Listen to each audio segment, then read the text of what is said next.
Hey, little birdie, don't feel down. Come and perch on my shoulder. Don't be shy. I'll show you around town. Really? No wonder they never pay attention to me. Forget it. I probably shouldn't be anthropomorphizing them anyway. Haven't seen you in some time. To which one of the Animo Archon's winds do I owe the honor? Oh, is this your way of saying that you missed me? Since it wasn't meant to be with this little birdie, I'd better leave it alone. Let's take a walk, shall we?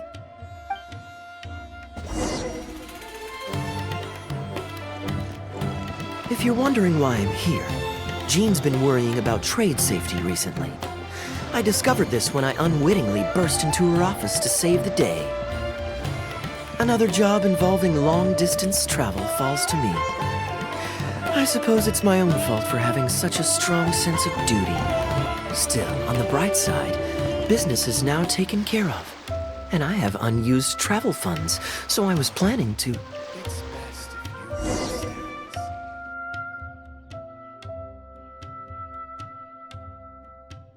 Gundafar, we are in the middle of a war. Your place is at the front lines by my son's side. Pray tell, what provokes your unwarranted return to the palace? A matter of utmost importance, Your Majesty, such that I must personally report it to you. Huh. Outdoor theater. Looks fun. Actually, yes. I saw some guards do a musical performance when I was traveling with their caravan in Sumeru. They were desert dwellers. So are these actors. And I think I actually recognize one of them. Come on, let's go watch.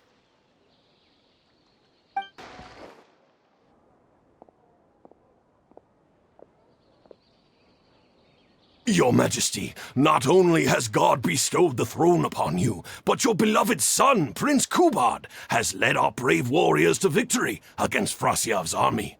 His men have laid down their arms and fled. Frasyav's brazen ambition is no more. He has bowed his head and now presents to your Majesty an offering of treasures and hostages, as well as a plea for peace. My king, this battle has finally restored the dignity of our people. Moreover, with Frasyav's offer of land comes the opportunity to expand our borders, as your Majesty so greatly wishes. His Highness the Prince and I believe this peace settlement will be a great boon to our nation. It is for this reason alone that I have removed my armor and made haste back to our halls from the front lines. My king, what say you to this proposal? Ah, it's the tale of Prince Kubad. Ever heard this one? Don't worry, I still remember the general plot. Let me fill you in on the background while the king deliberates. The main characters are the brilliant Prince Kubad and his war-hungry father, King Kabus. The one talking to the king right now is Gundafar, the prince's tutor. When the prince was young, the king was deceived by a malicious rumor that the prince had mistreated his stepmother. He demanded that the prince walk through a blazing fire to prove his innocence. Miraculously, the prince emerged unscathed, thus proving his innocence. But the seeds of doubt had already been sown in the king's mind. Now uneasy in the presence of his mistrustful father, the prince requested to be sent away to the battlefield where he would fight against Frasyav's army. That's the enemy general we heard them mention just now. This is the part where the prince has won the war and decided to forge a peace with the rival nation. He wrote a letter recommending peace to his father. Oh, it looks like the king's made up his mind. Let's keep watching. Frasyav lost because he did not have the blessing of God. Our God will always watch over us and punish our enemies. Once the bells of war have begun to toll, they shall not cease until the blood of our enemies fills the land. There can be no victory until the last enemy soldier has fallen. If Kubad still wishes to be my son and hold the intaglio I bestowed upon him as proof of his royal blood, then he must obey my command. Your Majesty, I must caution that a nation destroyed is not a fallen city writ large. Now, the loss of one city strikes fear into the hearts of our enemies, compelling them to accept defeat and cede land in exchange for peace. If, however, we insist on bringing a whole nation to its knees, then so long as a single person is left standing, they will see us as their sworn enemy, and one day return to us tenfold the pain that we have inflicted on their nation and family. My king, a people is to their nation as wild grass to the open prairie. Though we burn down the whole field and spare not one blade of grass, roots continue to grow unseen beneath the surface. Come the spring, it is all but inevitable that fresh green shoots will rise up from the ashes. Cease, Gundafar. Your mind grows dull in your old age, filled with naive delusions. We shall have no more need of you on the battlefield. As for my son Kubad, I will summon him back to the capital, so he may be tried by a court-martial. What are you saying, my noble king? Why must you mistrust your own flesh and blood and sink ever deeper into the blight of hatred? When he was falsely accused, you once doubted his honor and made him walk through a raging fire. Did he not prove himself worthy by emerging unharmed from the flames? Now you would turn me away when I seek only to provide the wisdom of counsel.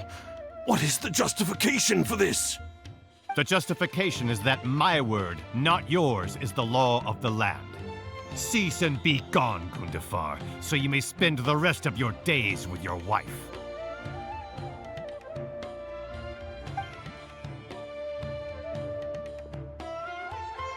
What has become of the king that I served with my life? Fanaticism has robbed him of all reason and wisdom. Peace is surely the most favorable path for our nation, yet he refuses to accept it. I must think of a way to seize control of the army back from the hands of my wayward son, that they might continue the fight to the end. Perhaps the first task should be this. I shall send a loyal contingent of warriors to eliminate Frosyav and the hostages he has sent to our palace. Brilliant acting, Darbil. I saw you approaching us in the middle of the scene. I was worried that my performance would be subpar and you'd think I was just making a fool of myself. Not at all. Far from it. Actually, let me introduce you. This is Darbil, the actor for King Caboose. When we first got to know each other, he was still a guard for one of the merchant caravans. Seems like he's now made the switch to full-time acting. Nice to meet you. Any friend of Kaeya's is a friend of mine. To be perfectly honest, I wasn't making all that much as a mercenary. It felt right to me to get away from the danger and live a more stable life. I was already pretty good at telling stories, so I just recruited a few friends and started performing shows all over the country. Full disclosure, we had to put this little stage together using whatever wood and cloth we could borrow. It's really low budget. Anyway, we're all good enough at acting to get through the motions, but none of us are any good at coming up with a script. Everything we tried to write just sounded off somehow. So I got a student from the academia to adapt an old story I knew to make it more appealing to our audience. What do you think? Passable? I could tell that you've had someone tighten up the lines. They turned out very nicely. That's good. Well, as you can see, even now, we still don't have much of an audience. Don't suppose you'd be interested to see the rest of the show? Sure, why not? I don't have anything pressing lined up. And I don't think the Traveler does either. Tickets for 2, please. How much would that be? There's no need for tickets. You could just get some food from Jafar Tavern. We've worked out an arrangement with them. We've actually found a sponsor for this performance, too. He's not too happy about the poor turnout, though. I doubt we'll be able to keep him for the next performance. A real pity. But what can you do, huh? Darbil Asgar still hasn't shown up for the next scene. We should get his costume and sword out so they'll be ready to go the moment he gets here. My apologies. I have to get ready for the upcoming scene. I'll see you from the stage. Would you two like to order some food? What can I get you? If you're looking for recommendations, today's special is the tandoori roast chicken. Bear with us a moment. We're just going to take a look at the menu. I was at Port Ormos discussing some business opportunities, and some crook was trying to pull a fast one on me. Darbil took pity on me and politely asked him to make himself scarce. He's a good guy. A decent storyteller, too.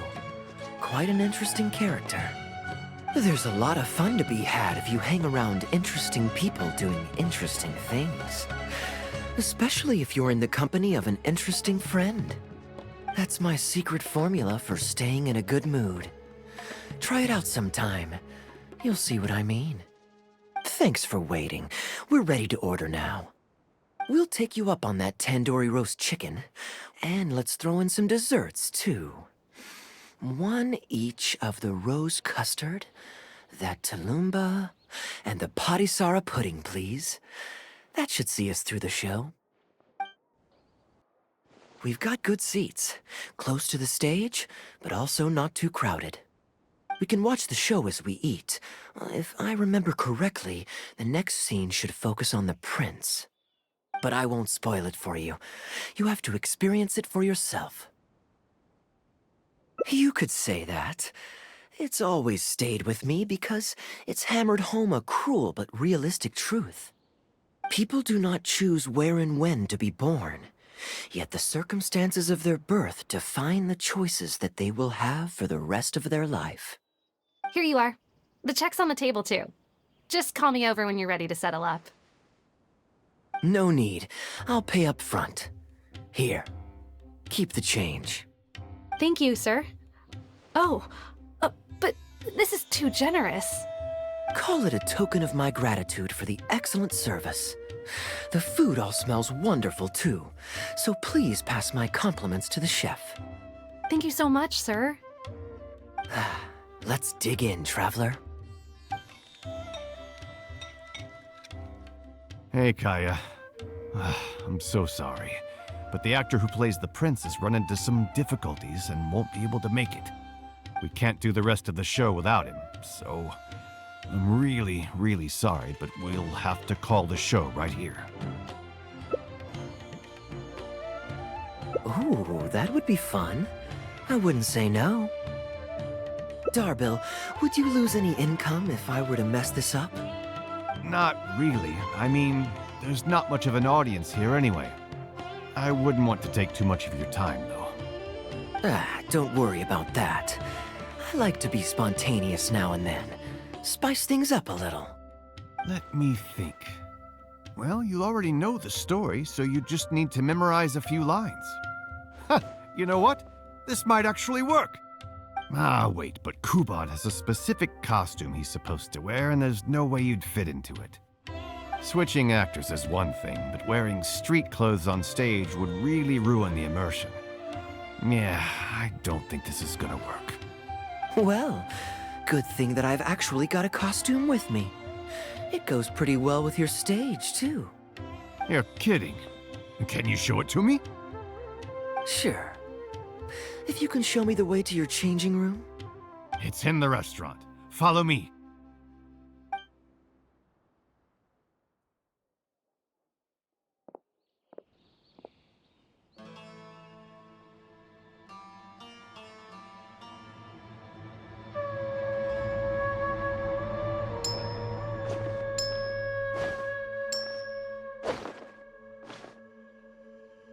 Gotta say, I think I actually look pretty dapper in this. It's a pity I don't have many opportunities to wear it in public. Uh-oh, not a fan of me as a prince? I'll have to act my heart out so you'll be too dazzled to make any digs. Kaeya, here's your script for the next scene. It's not too long, but you also don't have very long to prepare. Do you think you can memorize your lines in time? Only one way to find out.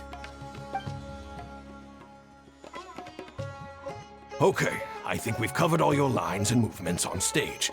You haven't had long to prepare, so don't worry about forgetting your lines. We'll remind you. All right, I'm good to go. Great. Then let's get this show on the road.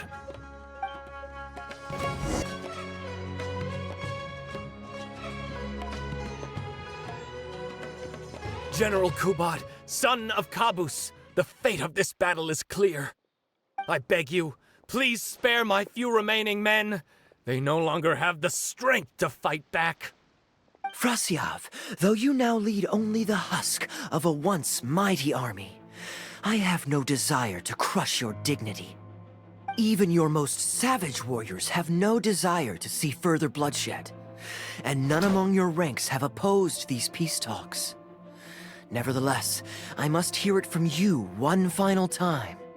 General Frasyav, do you agree to sign a treaty in good faith and commit from this day forth to peace between our nations? With my army in ruins, I am in no position to do otherwise, but on this, I give you my word. Yes, let us end our hostilities and send our surviving men home to their families. We share the desire to lay down our arms for good and liberate our hearts from the dirge of hatred. Then as God above is our witness, by the authority vested in me by this intaglio of King Caboose, I hereby declare that I will spare your hostages and what remains of your army.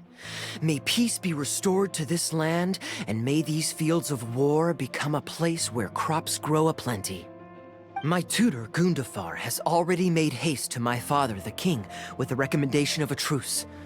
It is my sincere hope that he will see that peace as a path to prosperity and grant me his blessing.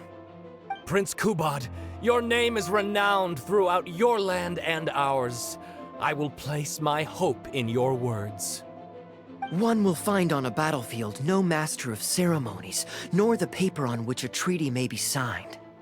In their absence, let us raise our weapons and swear an oath. I, Kubad, son of Caboose, hereby pledge protection to you and all of your kin. May the oceans be stained red with my blood if I am ever to renounce this oath.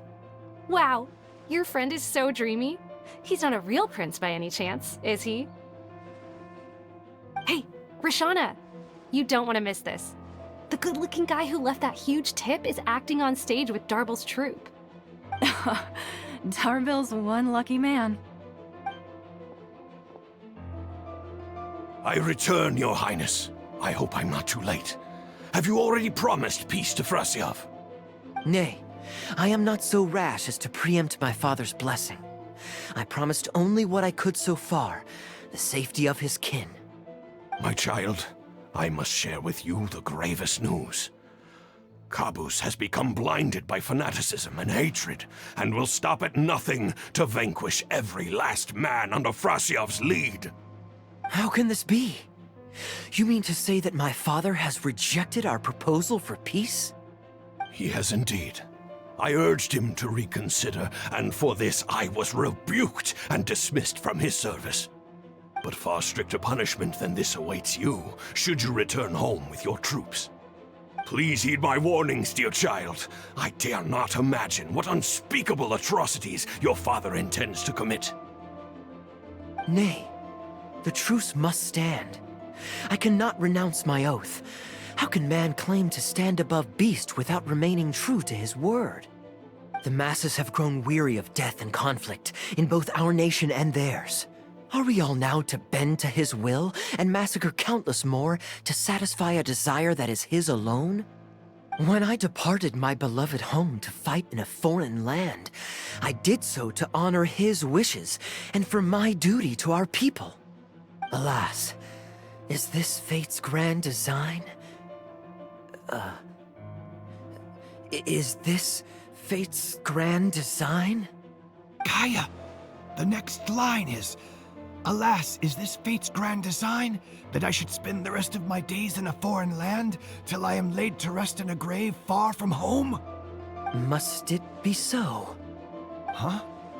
Wait, that's not part of the script. Kaeya, did you not hear me?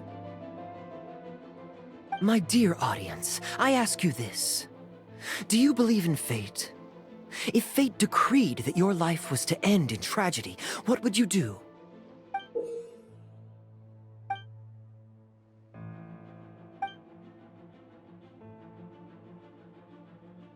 Oh?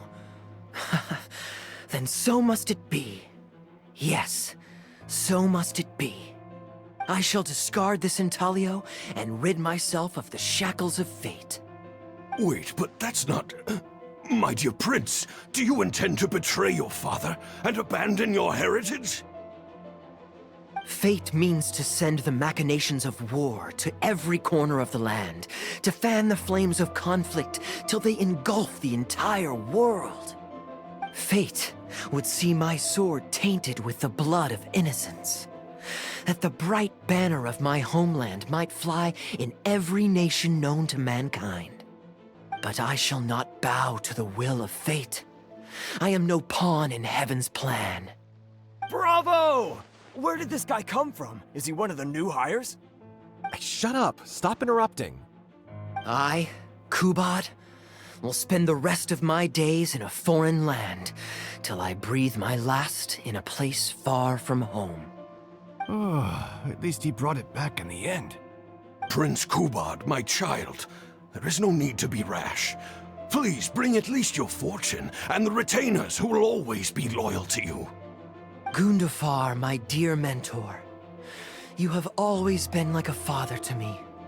It brings me only anguish to bid you farewell.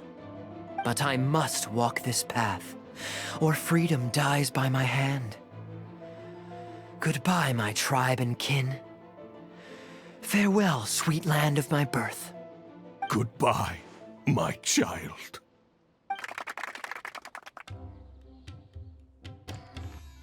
Ooh, it's Prince Kubad. Could I please get your autograph? Why, certainly, ma'am. Ooh, thank you. I'll just go find a pen. Feeling more like a fan now? Acting is quite fun. If there ever came a day when I left the Knights of Favonius, I think I might go into acting full-time. Darbil, could you introduce me to this young man? My apologies, Master Tus. I somehow missed you in the crowd earlier. I was some distance away. I just came over near the end after I noticed a large crowd gathered around the stage. The performance was outstanding across the board. I knew that the poor turnout over the past few days was just bad luck. It was only ever a matter of time before you hit it big. The improvised section was particularly good. I think you could include some improvisation as a staple in future performances. As for the prop he threw, no need to get it back. It's fairly cheap anyway. Thank you, sir. And a big thanks also to our wonderful prince. Had Kaeya not agreed to fill in, we might have disbanded right on the spot. Kaeya, was it? Well, young man, I must say you've made quite the impression on me. My caravan is always loaded with the finest food and wines. You're welcome to visit at any time. Thank you for the invite, sir, but I'm afraid I've reached the end of my time in Sumeru. I'm sure that my friends and family in Mondstadt must be missing me terribly. Well then, consider it an open invitation. Once you've been bitten by the travel bug, my friend, you'll be getting itchy feet again before too long. My door is always open. If you're ever interested, please ask Darbil to reach out to me. Darbil, we can continue discussions on the sponsorship once you've wrapped up today's show. I'm going back to the inn. Thank you so much, Master Tus. I'll see you shortly. Seriously, Kaeya, thank you for bailing me out again. You're a good guy. May the gods bless you. You know, you should stay for a few more days. I owe you a meal at the very least. Darbil, Asgar is back. He lost track of time playing Genius Invocation TCG. You've got to sort him out. Genius Invocation again? Ah, that does it. That kid's not getting away with it this time. Please excuse me, Kaeya. I will be right back. Sure, there's no rush. Okay, I think they're all gone. Let's slip away now while we can. All right, this should be far enough. Don't think they'll find me here. People were starting to expect a lot of things that I didn't sign up for. Besides, the missing actor is back now. Darbil shouldn't be needing me to stand in again. I don't mind socializing, but compared to chatting over food and drink, I much prefer just going wild on the stage. What about you? Did you enjoy the show?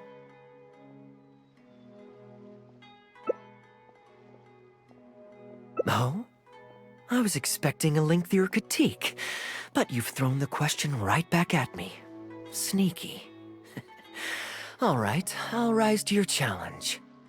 Let me think. All the world's a stage, and all the people merely players. Does that answer your question? Perhaps there's an inept god out there deciding everyone's fates, much like the academia student drafting Darbill's scripts. Yeah, inept is a good word for it.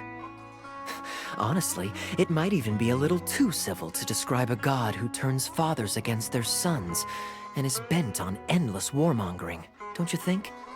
Anyway, that's exactly why actors need to wake up and realize they don't have to follow the script. There's nothing to stop them from following their gut and making it up as they go along. Oh, my dear traveler, please don't take me too literally. I don't want you to get the wrong idea. The god is just a figure of speech. The real point I'm making is about the actors. Everyone, you and I included, is both an actor and a member of the audience. If you don't like the script, just walk off the stage and join the audience. You always have a choice. A little too obtuse? Well, don't dwell on it. It's nothing worth losing sleep over. I was just thinking aloud. Relax, be yourself, do your thing. That's all I'm really trying to say. When I did my little bit of audience interaction back there, you had no time to prepare. You had to just say what you thought in the moment. I think those spontaneous thoughts are often the most authentic. And that's why I liked your answer. You're still holding on to the intaglio I threw you from the stage, right? Keep it. Think of it as a souvenir from my improvised performance. It's been the most fascinating day, hasn't it, little birdie?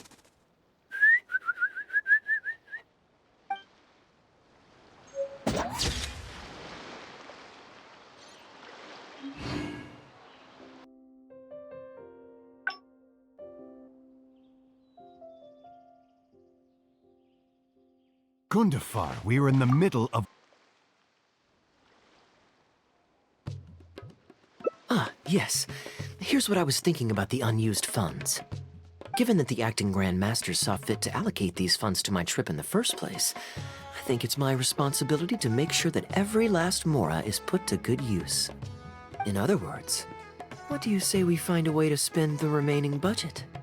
Perhaps a fancy meal at a nice restaurant? Or a river cruise that takes in the sights of Sumeru City?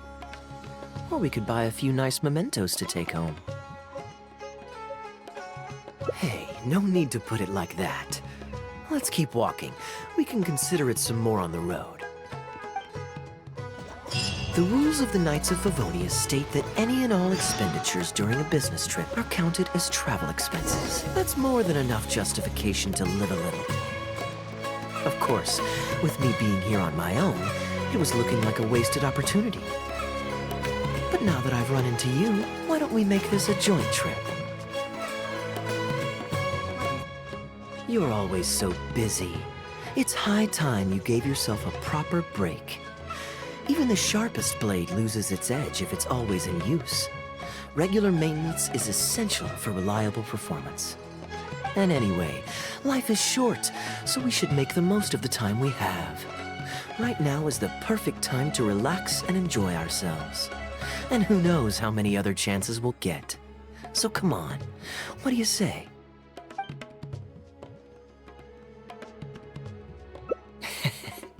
Now I remember why you're an honorary knight. Of course being tempted by money is beneath you. Your honest character is dazzling to behold. Like the sunlight reflecting off the surface of Cider Lake in the late fall, I hold my hands up. My thinking was mistaken.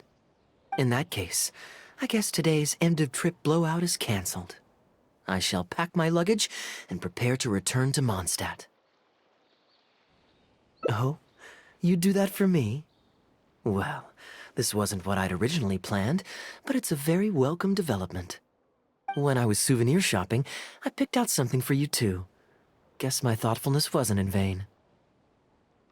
Let's keep that a secret for now. Not because I want to keep you guessing. It's just that I didn't think I'd run into you here. All my gifts are back at the inn. I want you to find out for yourself when you open it. The surprise is what gift-giving is all about, is it not? Then it's settled. We'll leave together shortly.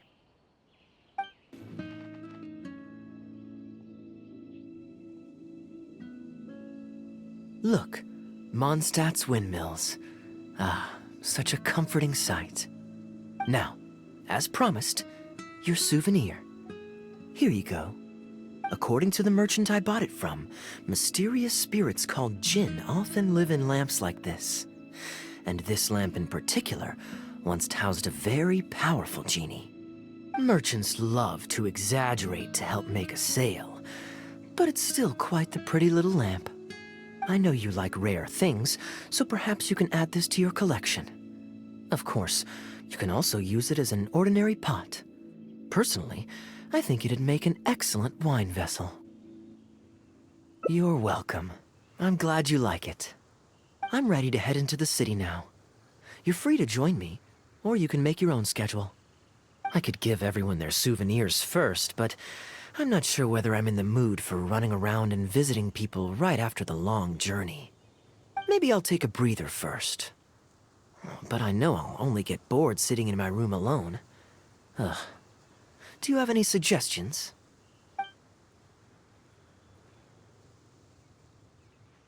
I'm honored to have such a caring friend. Let's go to the plaza in front of the cathedral. We can listen to the bards playing or feed the pigeons. After so long in Sumeru, I've begun to miss that slow-paced and relaxed atmosphere. There's no rush. We can take our time and stroll on over. Port Ormos is always lively, even late into the night. People there go to bed much later than I imagined. Quite a stark contrast with Mondstadt. People pray and play music in the cathedral plaza during the day, but come nighttime, the streets are deserted except for the knights on patrol. Good question. Life in Sumeru is never dull. Last time I was out drinking on the street at night, some passing mercenaries invited me to dance. Although, I did learn later that that kind of thing is highly unusual even there. They must have been in a very good mood that night.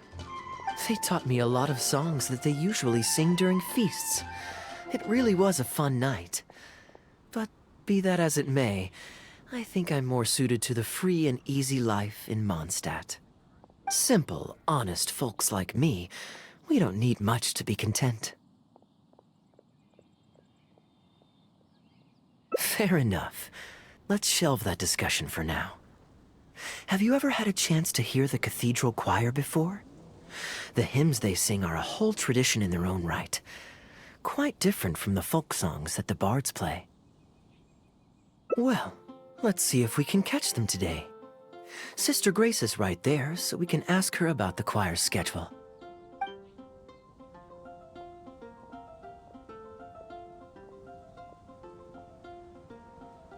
Excuse me, Sister Grace.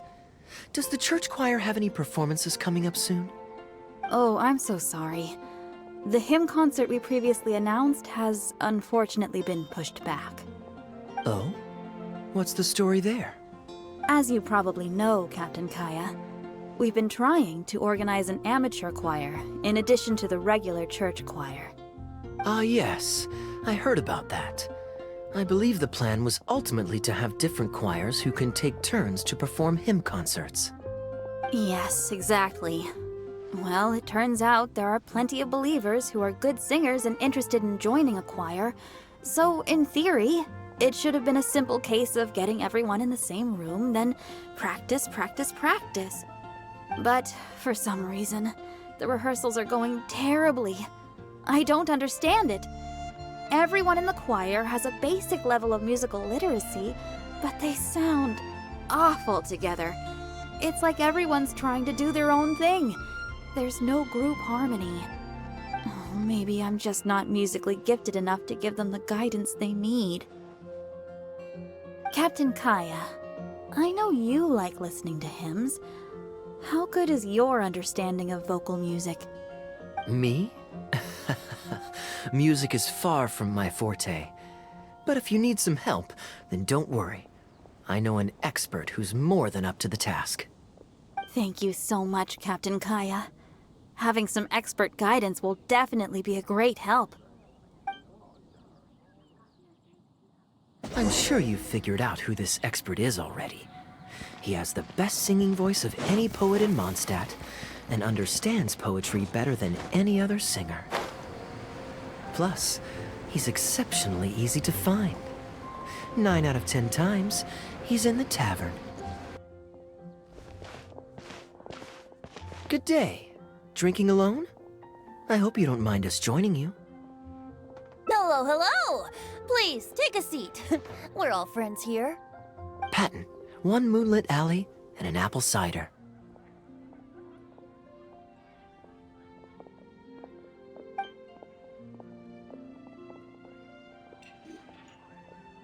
Ooh, excellent choices.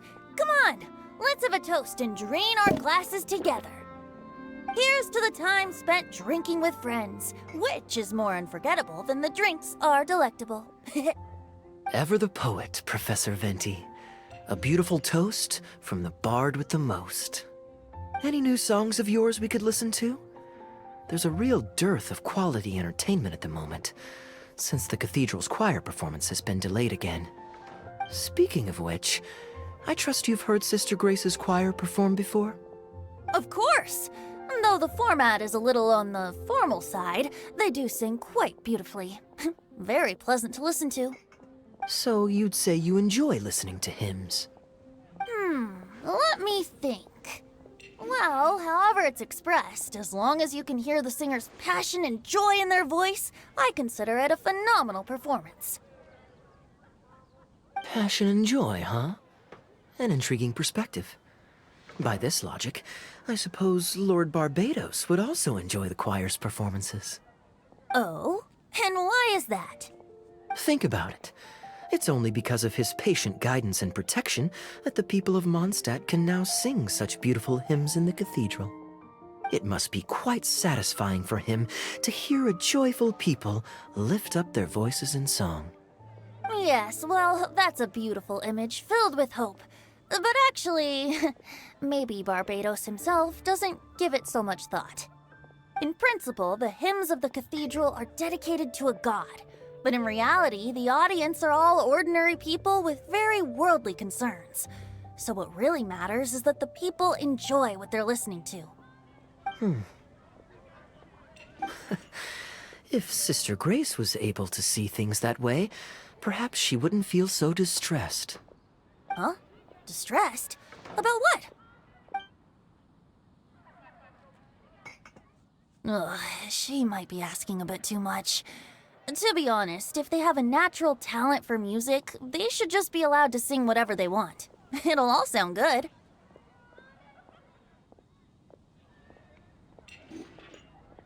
I'm pretty sure the first people to sing songs to the Animal Archon weren't all singing the same tune. Besides, he is the god of freedom.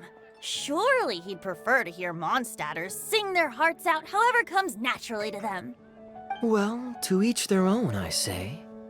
But Sister Grace seems quite bothered by the whole thing. If only a kind soul with a deep understanding of poetry and music could help her. Patton? More drinks? Uh-oh. I only brought enough money for 1 bottle today. I'll have to pass. Another bottle of apple cider for Venti, please, Patton. My treat. Wow! Thanks, Kaeya.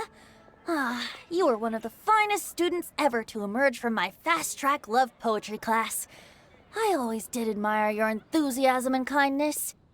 With the aid of this bottle, a humble bard's woes are whisked away on the wind. And so it falls to this humble bard to pass the blessing on to another.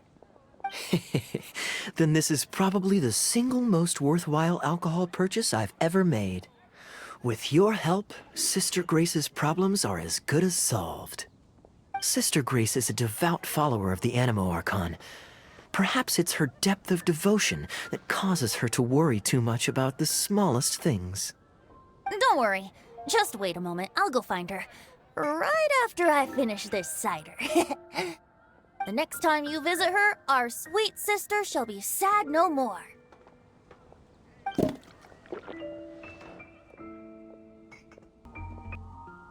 Hello, Sister Grace. How are the rehearsals going? Captain Kaeya, your bard friend has a few suggestions that are somewhat fanciful in nature. Fanciful in the sense of not worth adopting? Is that what you mean? Everyone in the choir loves to sing, but they're used to singing their favorite songs. Suddenly asking them to sing in perfect harmony like a church choir with years of experience is just too difficult. So, why ask them to adjust to the demands of those staid old church hymns when you could just create a new song for them? One that they'll be able to grasp quickly? If you want, I could help. Church choirs typically stick to traditional hymns. This is certainly an innovative idea. What's stopping you from considering it, Sister Grace? While I don't expect a recently established amateur choir to perform on par with our own church choir, this would be a major departure from tradition. I'm just not convinced that it's appropriate. Is the Church of Favonius really such a stickler for tradition? Giving believers the chance to express themselves freely seems like it would be a very positive thing. So, Venti, do you think the Animo Archon would like to hear a new melody? Of course! This was the wish of the people when New Mondstadt was first founded. Okay, well, let's see what our other friend thinks. Traveler, what are your thoughts? Another vote of confidence. Maybe there's hope for this idea yet. Maybe it's just a generational thing, but... Oh, well, it's not a completely unreasonable idea. I suppose it can't hurt to try. Looks like we're all in favor then, so let's start preparing. Sister Grace, could we trouble you to inform the choir members? Of course. I'll tell them now, and then we'll give this a try. Should we find some people to help us compose the lyrics? If this is to be a new song of the people, then the more fresh ideas we have, the better. Good idea. Let's split up and find some contributors, Traveler. Let me think. Since we're composing a song, we should try and recruit at least one person who understands music. Aha, I know. Sister Grace, how would you feel about us asking Sister Barbara to provide her input? Given that the idea is to write a song dedicated to Lord Barbados, I'm sure Sister Barbara would be very willing. Perfect. Traveler, why don't you head into the cathedral and invite Sister Barbara to join us? I'll look for another friend who's interested in helping us. Let the wind lead. Traveler, it's been a long time since I last saw you in the cathedral. Fortunately, I have some time to spare at the moment. What is it? Oh, I see! What an interesting idea. The hymns we know today have been passed down to us through the ages. Very few people would ever think to create a new one. But as long as we put our hearts into it, and write with reverence and devotion, perhaps our new song can become part of the tradition that is passed on, and bring joy to future generations. I never imagined that the Bard would come up with such an amazing suggestion. I'd really love to be a part of this. Sure. Let's go there together right now. Ah, you're here. You took your sweet time.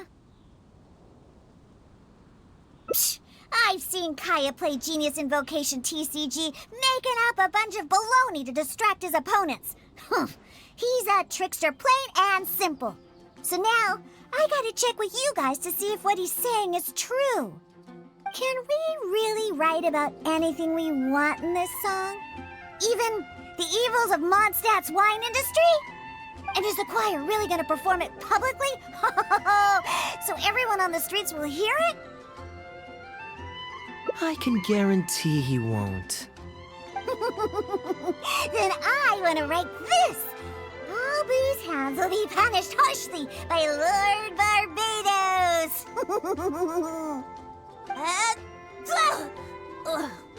That's a very novel idea indeed. I'm used to just humming to myself while I work.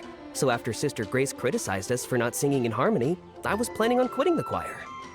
I never thought we'd be able to just sing what we wanted. What a relief. Plus, we get to write a song with Sister Barbara. I'm so honored. Thank you, everyone. Why don't we start by picking a theme for this song? I agree. Traditionally speaking, the theme should be Praise be to the gentle and loving Lord Barbados. I expect that Professor Venti might feel that topic is overdone and lacks originality, and that it may not be to Lord Barbados's liking. That's Kaeya for you. Got it in one. I'd suggest that everyone start by thinking of the little things in life that bring you joy. Ooh, well then can I praise the perfect fish head soup my mom cooked last night? Of course you can. I think I'd like to rejoice in the precious days spent together with family. Let us praise Mondstadt, the city that allows us to sing freely. See? Already we have lots of wonderful ideas. Let's write them down, and then Kaeya can... Kaeya?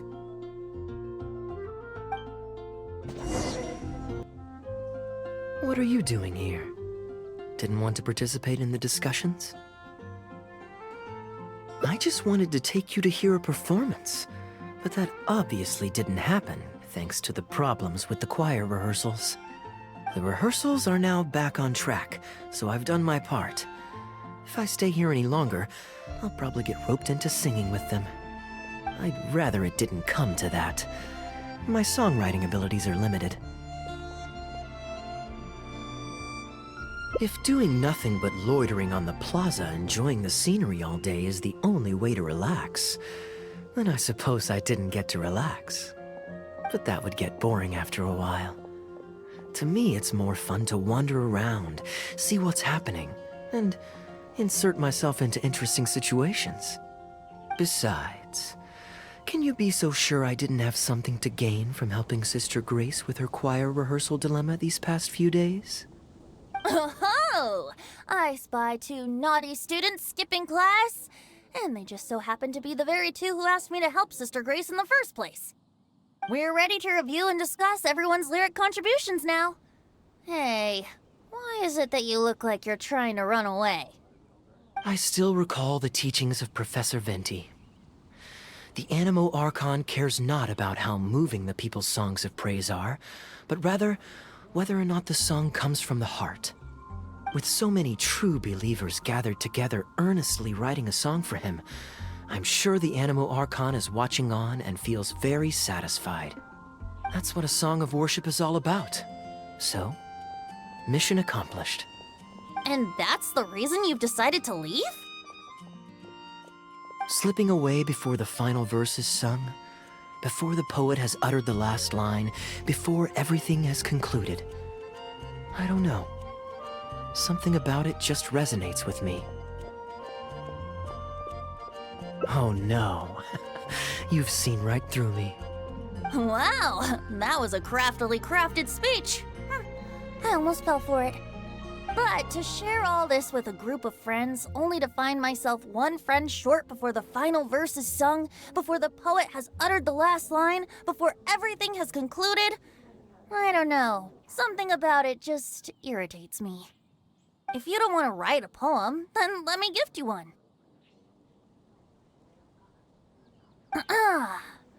Abandoned to whatever fortune the cruel waters bring, bereft of control, directionless I swing. The swift currents surge, and onward I urge, through the snow and frost that fall and winter bring. Majestic waves cresting, surf roaring its tail, none but the ocean to hear as I sing. the stars in my eyes as I chart toward the horizon, that into one day from the endless dome of night I shall spring. If you are a chaser of freedom, the animal Archon will bless you. So why not let those feelings out and sing with everyone? A boat that has come unmoored will not get lost in the night, but sail towards the dawn. A beautiful image. Of course, you don't have to believe in it, but the winds of Mondstadt will guide every lost ship back to safe harbor. Well, after a fine poem like that, it would be plain rude of me not to rejoin you. Let's head back together. You two, of all people, have to be there for the grand finale.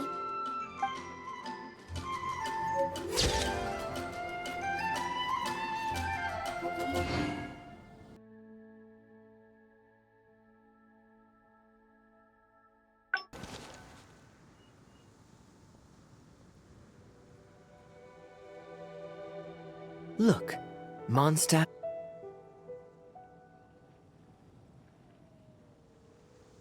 Yes, I suppose. Okay, souvenir run it is. They're mostly people you know, so it'll be a chance for you to say hi to some people you haven't seen in a while. Let's start by going to the Knights of Favonius headquarters. Jean and Lisa will definitely be there, and with any luck, we might run into a few others too.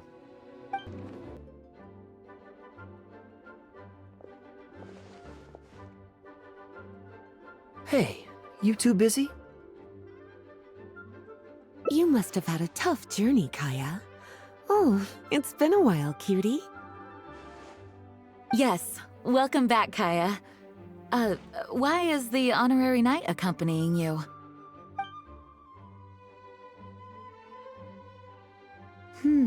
I understand. Back to matters at hand, Kaeya. I have already received your report.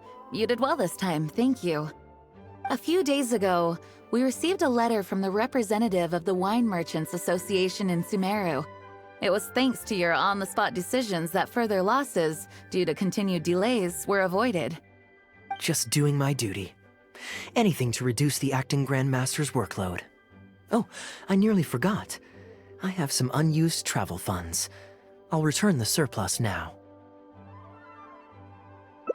Given the suddenness of the situation and the difficulty in resolving it, I authorized a greater than normal disbursement in case of unforeseen circumstances. But I didn't think there would be this much left over. Thank you, Kaeya. Just doing the right thing. But I'm not actually here for a post-trip debrief. I brought some souvenirs back for everyone. Souvenirs from Sumeru?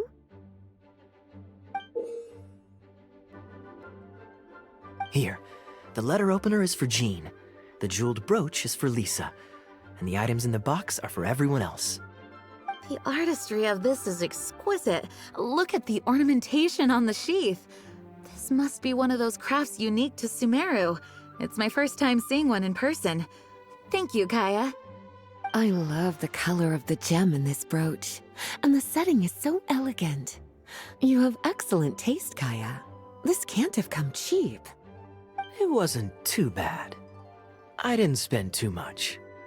Might I intrude a moment? Albedo, is that you? Come in. I finished the latest quarterly expenses report for the workshop. It's ready for your review. Traveler, greetings. And Kaeya, welcome back from Sumeru. I haven't seen you in a while. You two look like you're in good spirits.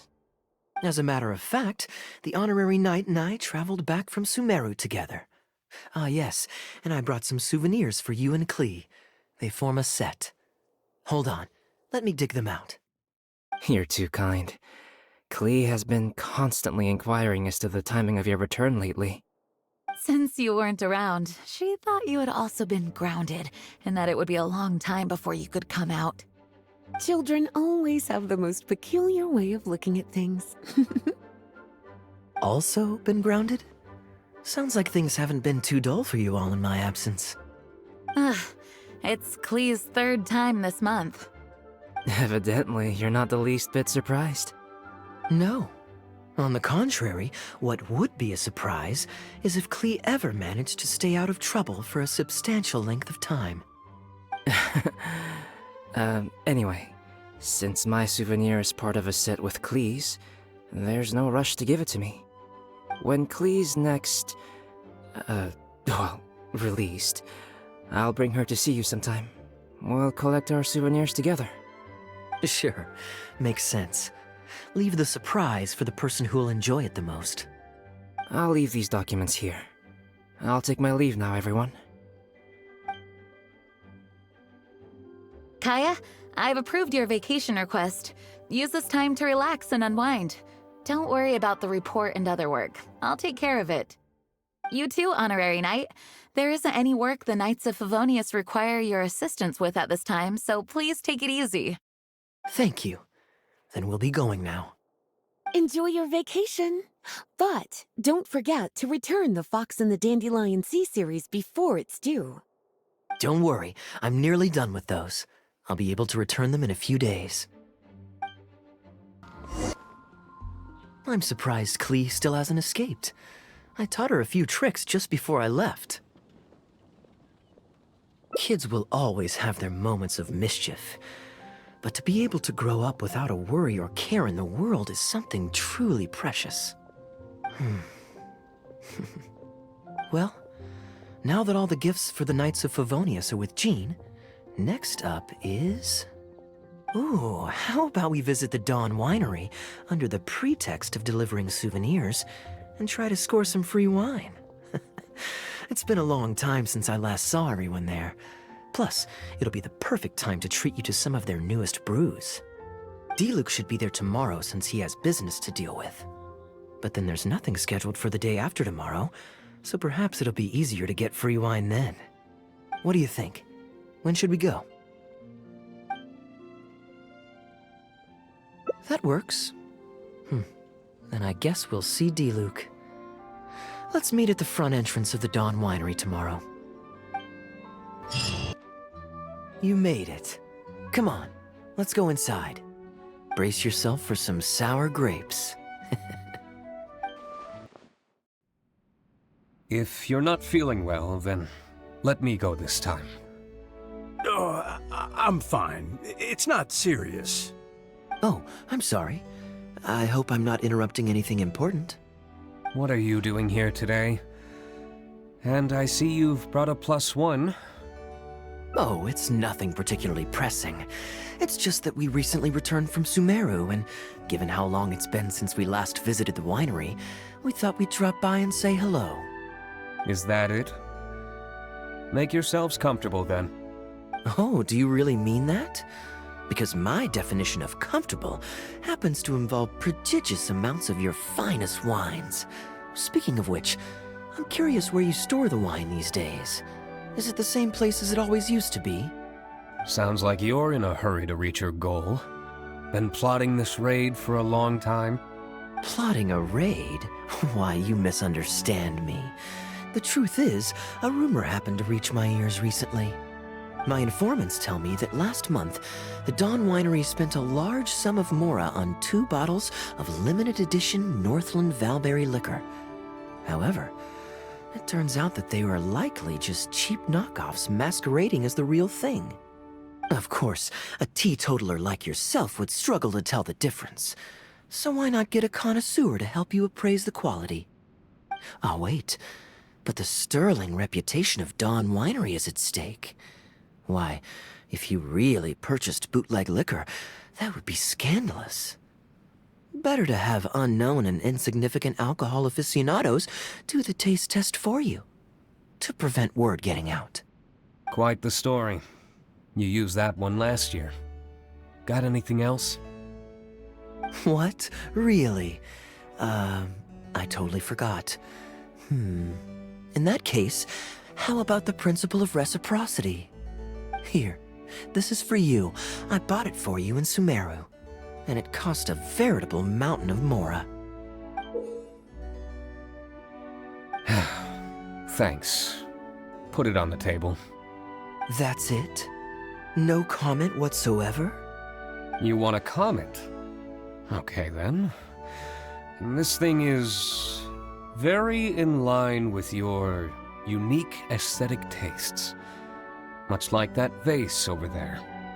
Elzer, fetch a bottle of this year's newest batch from the warehouse, or else someone will keep blathering on with endless excuses. One moment, Master Kaeya. I shall fetch it immediately. What's wrong, Elzer? Are you okay? My throat is a bit raspy is all. It got better after I began taking medicine, but recently it flared up again. Other than a bit of difficulty breathing now and then, it's nothing to be concerned about. Many illnesses are caused by overwork. If you don't get enough rest, medicine alone won't solve the problem. Surely you should have long since handed over the work of the winery to Diluc by now. You can't keep being Diluc's butler. He's becoming a louse. Actually, most of the time he... Take some time off, Elzer. Don't put it off any longer. I'll handle the guild matters. It's important to take care of your health. You have to take it seriously. And, cavalry captain, you would do well to remember that brevity is the soul of wit. Master Diluc, Master Kaeya, thank you both. Then I'll take my leave and rest for a few days. Enjoy your vacation. Though, before you officially clock out, let me head out the door with you. We can grab a few bottles on the way. There's nothing quite like enjoying a quality wine while feeling the gentle breeze against your face. Normally I'd accompany you, but unfortunately I still have some pressing matters to take care of. My apologies and regards to both of you. Really? Oh, that's a shame. I asked Connor to select a bottle of our best. He'll bring it by shortly. You asked Connor? He hasn't seen you in a while. He's just happy to be able to do this for you. Considerate as ever. Ah, Elzer, I also brought you a gift. Here, this belt buckle's for you. Such artistry. Thank you very much indeed. I'll put it on as soon as I get home. Glad you like it. Go on, enjoy your time off. And don't forget to see a doctor. Very well, Master Kaeya. I'll be taking my leave now. Elzer is a good guy, and he's very responsible. But with 1,000 different things to worry about each day, that same sense of responsibility wears him down. Master Kaeya, your wine and an apple cider for your friend. All freshly fermented this year. Please, have a taste. Traveler, this one's for you. Oh, very clear. And a full-bodied aroma. That's rather nice. Isn't it? This one's a little on the sweeter side, but I can go grab a dry one if you'd prefer. No need. Sweet is just fine. Let's drink one together. Don't mind if I do. I haven't caught up with you like this in a long time. We used to always pour the first glass for you when cracking open a new barrel. With you gone these past few years, I've had to drink it for you. Well, since it wasn't me harvesting the grapes, de-stemming, or crushing them, it's much more fitting that you should take the first taste. Crushing the grapes improves the aroma and color of the wine during the fermentation process. If you're curious to learn more about the winemaking process, you can read our Fruit Winemaker's Manual. If you'd like, Traveler, you can help us harvest some grapes. Winemaking can be quite a lot of fun. It isn't nearly as exciting as he makes it sound. Your back will be in so much pain after picking grapes that you won't be able to stand up straight. Master Kaeya is right. Harvesting grapes is back-breaking labor. But seeing the grapes turn into grape juice, then ferment into wine, it's a fascinating experience. And every person at the winery should have a chance to share in it. Wait, so Diluc actually helps you with the winemaking? Oh, goodness no. Master Diluc is far too busy, not just during the day, but even at night. Oh? And just what is Diluc always so busy with? Well, you know, come nightfall, he's always out there, networking and so on. Master Kaeya, you may be surprised to learn just what lengths Master Diluc is willing to go to for the sake of the business.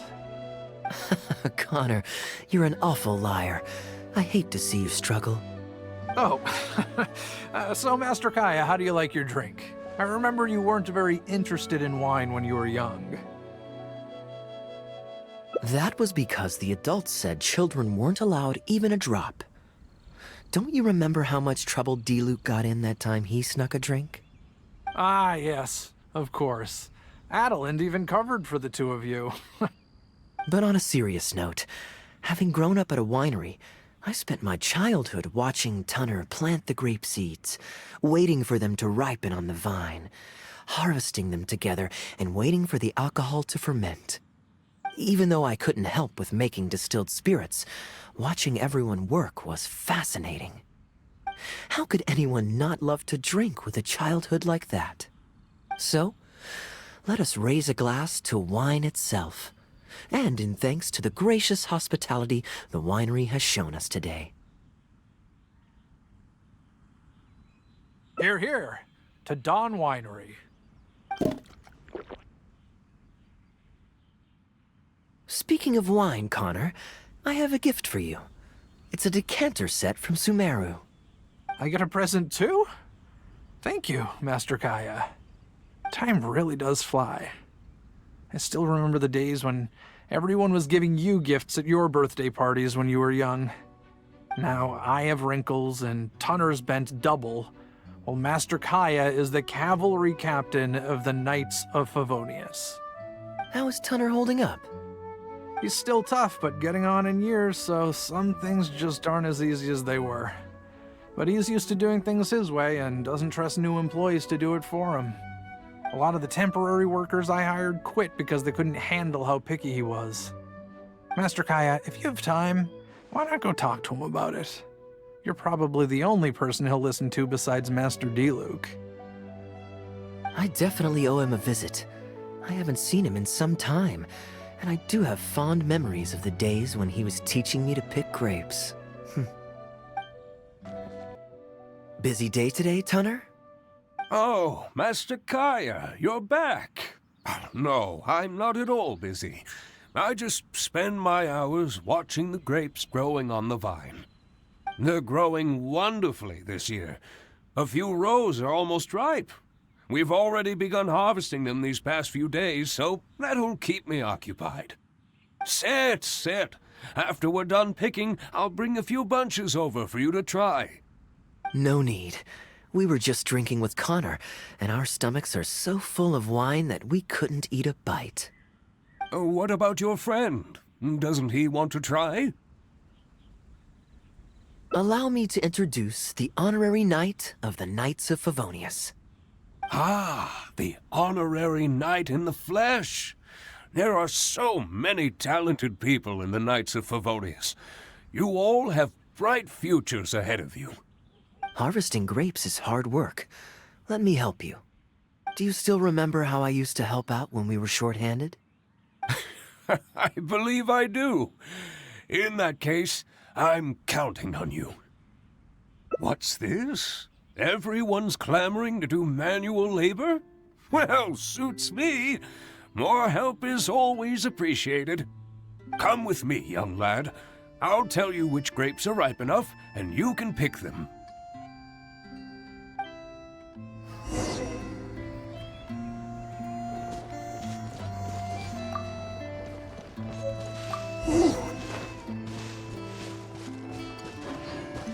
Fortunately, the young master has a good head on his shoulders. Didn't take long for him to get up to speed.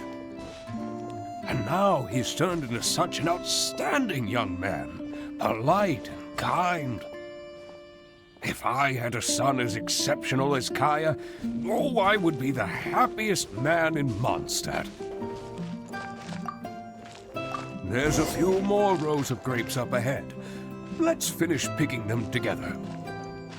Careful not to damage the grapes when you pinch the stem. These grapes look excellent. You're a fast learner.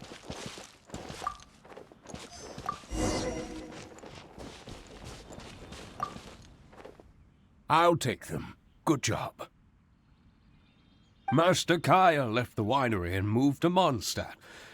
Just like my own son, Guy. He left home to join the Knights of Favonius, too. I don't know him like Miss Adeline or Master Diluc do, but I know that no matter how old your child gets, they always need a home they can come back to.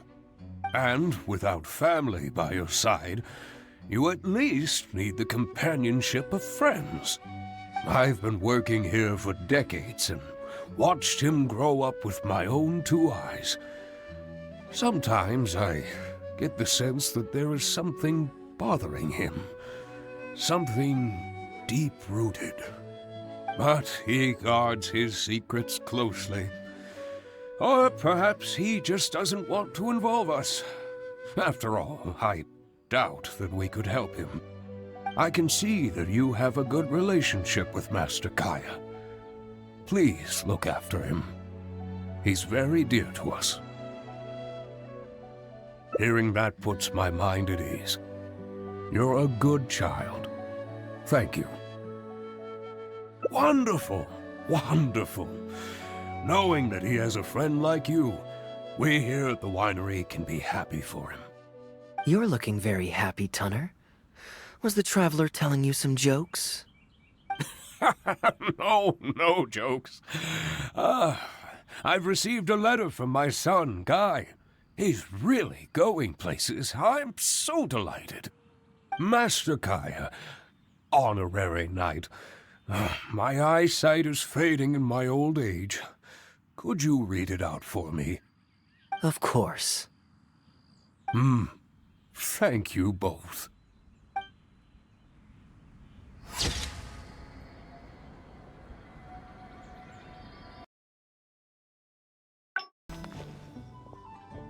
I'm surprised Klee still hasn't escaped.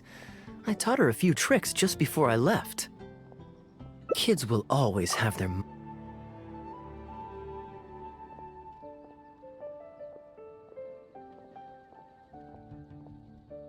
Great, then it's settled. Let's meet the day after tomorrow at the front entrance of the Dawn Winery.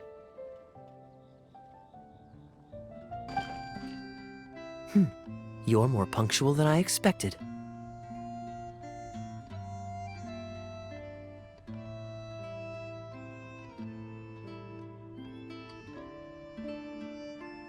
Let's head inside. Master Kaeya? And the Traveler? Welcome, welcome. Please, come in. I'll fetch you both something to drink. Long time no see, Elzer. Yes, it's been a while, hasn't it? So what brings you back to the winery this... Sorry. Is there anything I can do for you? No need to be so formal. I just returned from Sumeru and dropped by to see you all.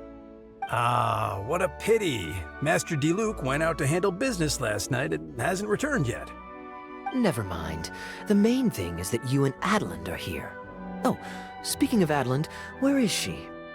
She's taking some time off. She was busy cleaning yesterday and finally has a bit of time to herself. Perfect. I brought some gifts for you both. Here, this belt buckle is for you.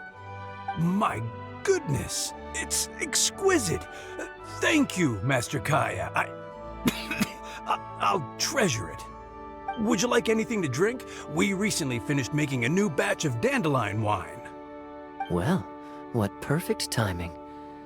I was just wondering how this year's batch was coming along. Let me fetch a barrel and have someone deliver it to the Knights of Favonius headquarters for you. Oh, I won't be needing an entire barrel. A couple of bottles will be more than sufficient. Else Diluc might say I came here to beg. Oh, Master Diluc might grumble, but he doesn't mean it. Anyway, let me fix you both a drink. Much obliged. Then I'll have a glass of dandelion wine and a glass of cider lake for him, if you please. The name is not that literal. It is a drink with virtually no alcoholic content, as Master Kaeya will be aware. I'll prepare them now. Please, wait a moment. Strictly speaking, that's not entirely true. Cider Lake does have a tiny amount of alcohol in it. Please, enjoy. Pleased you liked it. Looks like my bartending skills haven't faded with age. How have you been recently? Is the winery's business doing well? To tell you the truth, we've had our work cut out for us recently trying to fulfill some major orders. Things have only just started to quiet down over the last couple of days. So, you've had no time off lately? Master Diluc was concerned about the same thing. But with him being out on business for a few days, who would take care of business and the guests if I were to take time off? Maybe some other time. At least take half a day to see a doctor and make sure you're okay. If your condition worsens, Diluc will never forgive himself. You make a fair point. If you're worried about having someone to handle the winery, why not leave it to me? I'm familiar enough with your responsibilities to cover for you for a while. Master Kaeya, Please, come back to the winery more often. We all miss you very much. All right. No need for that kind of talk. Come on, I'll see you out.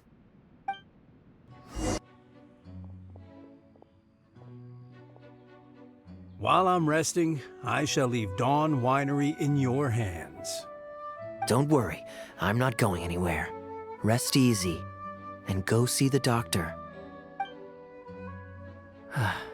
Such great weather today. A calm breeze and delicious wine. This is quite the treat. Though, it's a pity this batch seems a bit bland.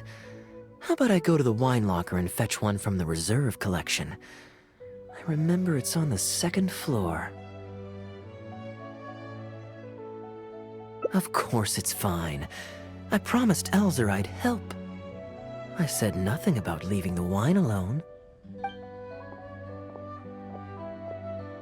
Sorry, I'm a little late to the welcome party, but I believe I just heard the words wine locker and reserve collection. Planning on pilfering a bottle of reserve, Master Kaeya? The reserve collection is reserved for a reason, you know. You should at least run it past Master Diluc first. Oh, Adeland, surely you misheard. We were simply taking a walk around the house. I see.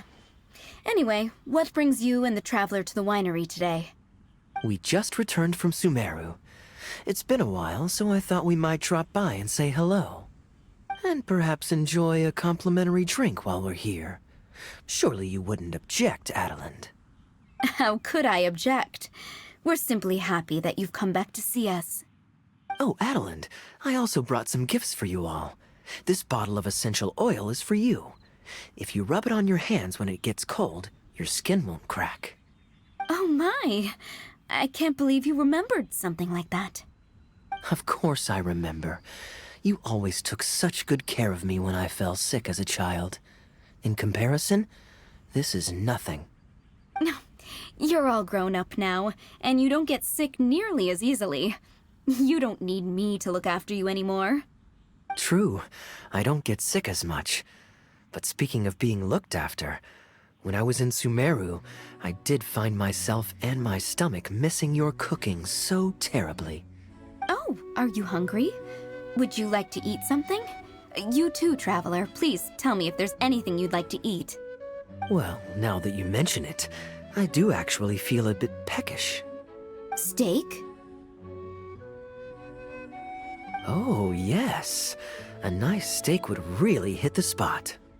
Fragrant cedarwood grilled, medium, stewed vegetables on the side? Yes, just like you always used to make. Thank you kindly, Adeland. My pleasure. Traveler, I'm sorry I'm not familiar with your preferences. Would you like to come with me and select a few dishes? Grilling the steak over fragrant cedarwood infuses it with more flavor than pan-frying it. It's a favorite of Master Kaeya's.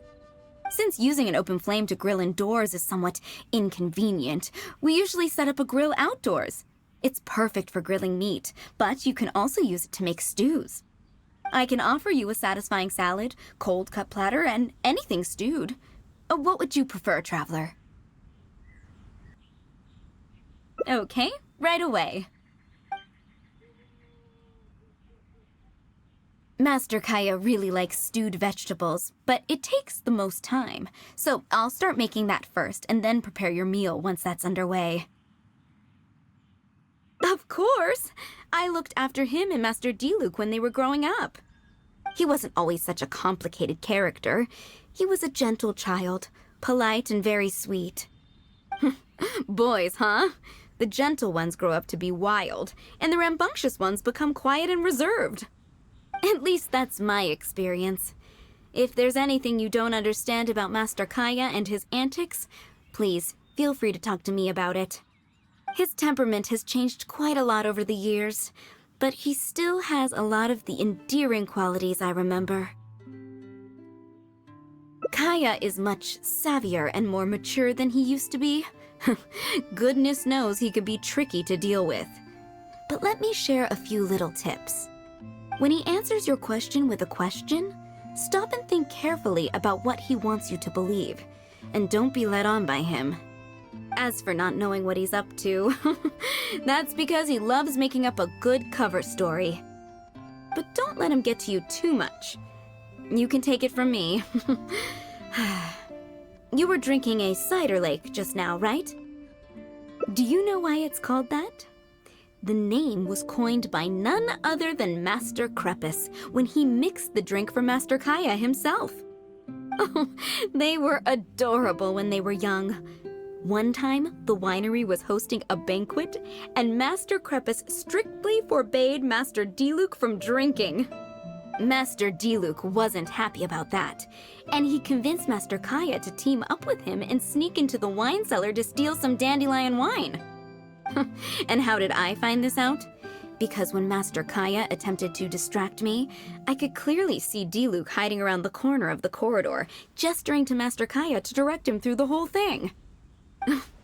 The Captain Kaeya of today never bats an eye when he lies, but he wasn't like that at all when he was young. Goodness, how did I get into this? Anyway, they were discovered by Master Crepus in the end, and he was furious. He punished Master Kaeya by making him write lines, and Master Diluc was forced to clean the wine barrels in the cellar. Oh, the wine cellar had over a dozen large wine barrels to scrub, and Master Diluc was just a child. There was no way he could finish it all by himself. Master Crepus really meant to teach him a lesson. I'd originally planned to secretly finish off the work for him, but when I peeked inside the cellar, I found that Master Kaeya was already there. He and I finished scrubbing the remaining barrels when Master Crepus saw that the bruises on Master Kaeya's hands were even darker than those on Master Diluc's hands. He instantly understood the situation. Master Crepus wasn't stern by nature, so to comfort Master Kaeya, he mixed him a drink and added a few drops of alcohol just so he could have a little taste. So you see, Kaeya was a gentle child and never one to boast about the things he did for other people. Sometimes he'd even deny it if asked. His friends have a special place in his heart, even if he keeps this to himself. Kaeya's quite a smooth talker these days, but I can tell that his habit of quietly helping others hasn't changed.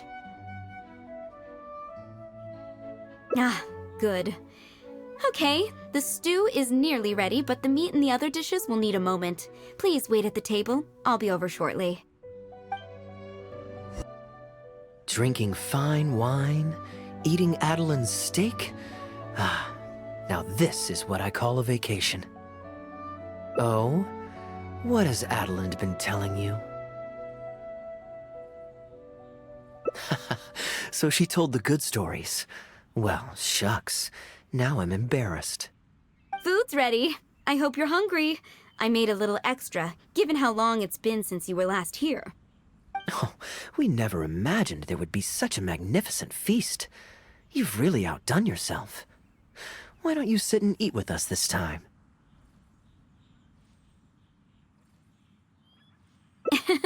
If you keep chatting away, the food will get cold. I'll wait here. Please call me if you need anything. I'm afraid that just won't do, Adeland. I'm serious. We get together so rarely. Can't you bend the house rules just this once? After all, I don't live here anymore, so I'm just a regular guest. You aren't going to refuse your honored guest this small request, are you? Since it's you, Master Kaeya, I see no choice but to honor your request. I know that us sharing a meal is a sign of our close relationship, but this is technically against the rules for a maid, so please forgive me for rebuffing you at first. I didn't mean to sound rude. Traveler, given how petty Master Kaeya can be, it must be hard for him to make friends. Does he have any friends in the Knights of Favonius? See? I do have a way with people. And now I have him here to back me up. Hello, everyone. Pardon me, but is this Dawn Winery? I'm Guangzhe, a guard with the Secure Transport Agency under the Leo Communications Office. Here's my card. No wonder Elzer felt so strongly about staying. He certainly wasn't kidding about how busy it is. Mr. Guangzhe, a pleasure to make your acquaintance. The pleasure is all mine. The Secure Transport Agency has worked with your fine establishment in the past, though we have only corresponded through letters. I always found it a great pity that I, the overseer of our cooperation, have never had the occasion to visit in person. Why don't we go inside to discuss the details? No doubt the conversation will flow better with some of our wines to taste. Adeland, we'll continue our discussion later. Could you fetch some apple cider for the three of us? Certainly, Master Kaeya. Please wait a moment. And how might I address you, sir, as well as your... Just Kaeya is fine. I'm standing in today for Elzer, who usually manages the winery's business. And this is my good friend. A pleasure to meet you as well. I'm not just here today to pay a visit. I actually have an invitation for Master Diluc to cut the ribbon at a ceremony to celebrate our agency's business. Our collaboration with Dawn Winery last year was quite successful, and I was curious about your product shipment plans for the next quarter. If it's no trouble, please, also mention to Master Diluc that our agency has expanded this year, so if the winery has any additional needs, please consider us. Master Kaeya, the apple cider you requested. Master? Wait. Pardon my foolishness, but might I inquire as to your relation to Dawn Winery? I'm Master Krepus's adopted son, and Master Diluc's brother. However, as a serving captain with the Knights of Favonius, I am rarely at the winery. My mistake. I apologize for not realizing earlier. I do hope I have not done you a discourtesy. You may have misunderstood, Mr. Guangzhe. Though I am Master Diluc's brother, I don't actually live at Dawn Winery. I'm also a guest here today. I'm merely here receiving guests due to Elzer being temporarily indisposed. But please, don't worry. I will be sure to extend your invitation to Master Diluc. Thank you for your graciousness. I knew the Dawn Winery's wines were delicious, but I am only now discovering how wonderful the apple cider is. It has a clear and inviting fragrance. In addition to the apple cider, the winery has an extensive collection of reserve wines and liquors. I see you are also a connoisseur of fine wines, so it would be a shame not to sample some. Adeland, please fetch a bottle from the reserve collection in the second floor wine locker. As you wish, Master. Thank you again for your most gracious hospitality. Today's trip was very fruitful. Now, allow your humble servant to take his leave. Please, it was a pleasure. Here's hoping we'll have a chance to share some more fine wines together in the future. The guest has left, Master Kaeya. It's no skin off my nose. Master Diluc may have a few choice words when he learns of the situation, but that's all. All I really wanted to say is, you will always be a part of the Dawn Winery family, Master Kaeya. I have never considered you an outsider. No matter when, if you ever feel tired, you'll always be welcome here. I understand, Adeland. Oh, now this is a busy day. Who's at the door this time? Hello, everyone. I'm back. Now that was fast. How are you feeling? The doctor said there was nothing to worry about. I just need some rest. But on the way back, I met someone who was looking for Master Kaeya. Kaeya! Shh! Klee's here to rescue you! Come on! Let's escape! Mr. Honorary Knight! Are you grounded with Kaeya too? Grounded? Yes, Albedo was saying something about that. Sumeru was fun, but it can't compare with Mondstadt. So here we are. You two must have done something to make Jean mad, but that's okay. Kaeya has rescued Klee loads of times before, so when Albedo told me you came back, I went and said sorry to Jean. Kaeya, you're free now! We can go play together again! Oh, if my memory serves me correctly, this child is... This is a fully qualified Knight of Favonius, Klee. Hello, miss. I'm Klee. We're sorry. Please don't ground Kaeya. What? I really need to take Kaeya and Mr. Honorary Knight away, so we can go find Albedo, Sucrose, Amber, and everyone else and play together. I see. Hello, Miss Klee. You needn't worry. Master Kaeya's grounding is long over. See, Adeland, you don't need to worry about me. I have lots of people to care for me now.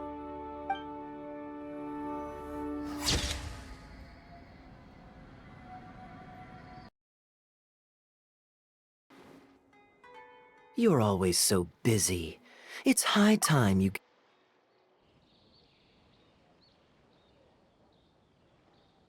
Great. Music to my ears. I'll cover the travel costs, of course. There's nothing more enjoyable than the company of a good friend. Let's call this a nice little excursion to round off my long business trip. Now, let me think where we should go. I've seen a lot of Sumeru already, so let's go for someplace new. How about Liyue? I'd be heading past there on my way back to Mondstadt anyway, so it's not out of the way.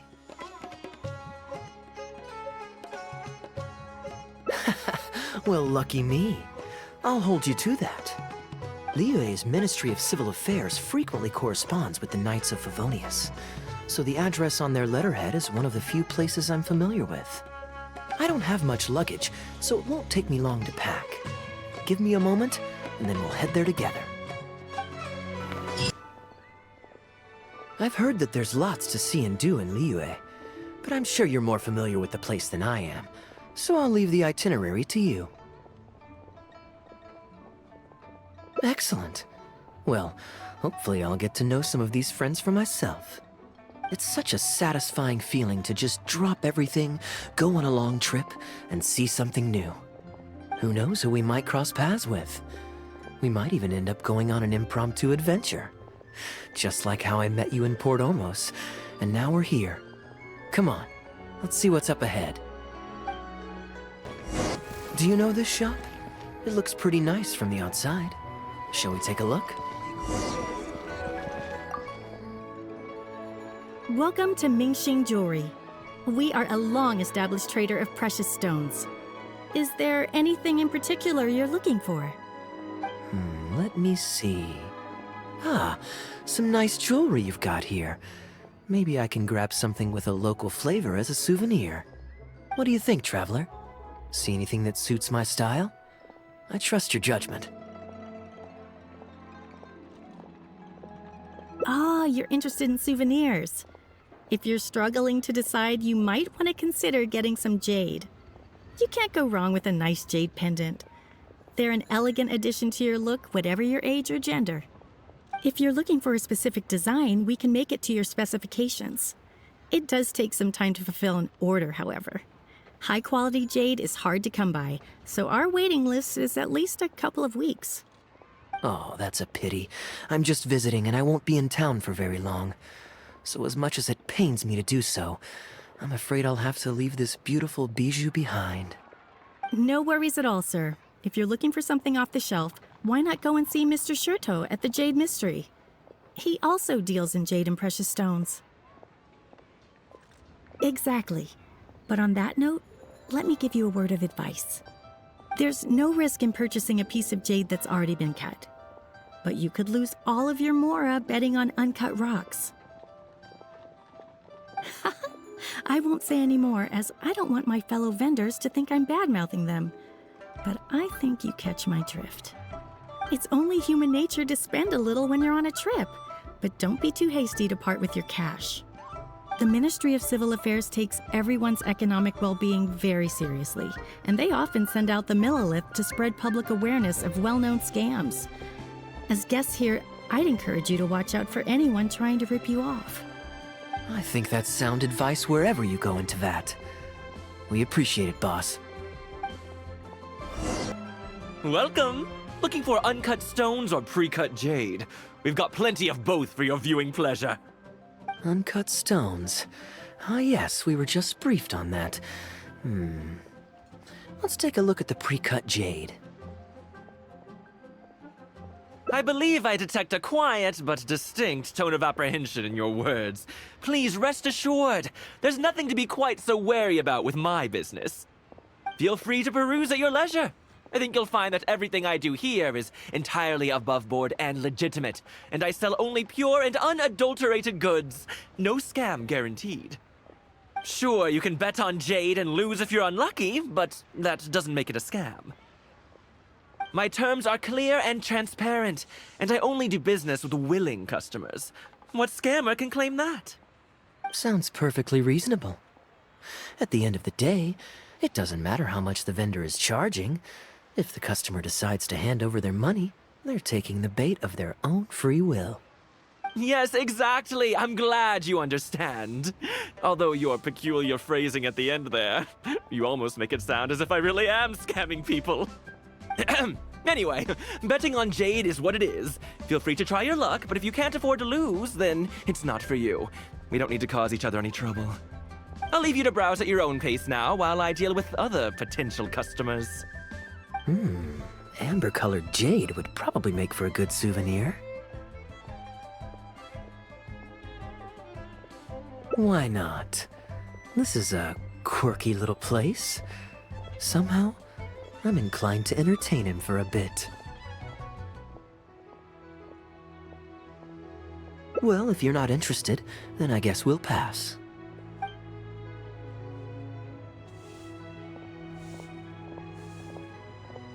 Ahoy there, Captain!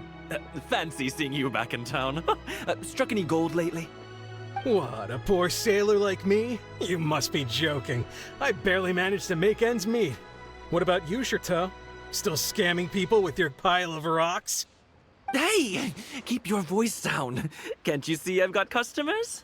But more to the point, when have you ever seen a customer get scammed in my store? I mean, you want the full list, or... Hold up, is that? Captain Kaeya! What, brings you to Liyue? Oh, just taking a short trip with my friend. It's been a while. Yes, it's been a good while, hasn't it? Anywhere you'd recommend I visit while I'm here? Let me think. Wanmin Restaurant's always a pretty good bet. Chef Mao's daughter is a skilled chef, and their prices are very reasonable.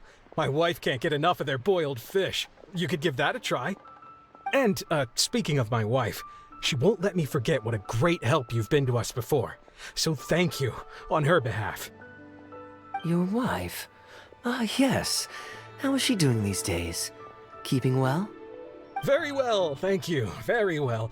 Anyway, I've got something I need to do down at the South Wharf, so my apologies, Captain Kaeya, but I'd better get going. All right. See you. Ah, I finally remembered who that was. Captain Wu.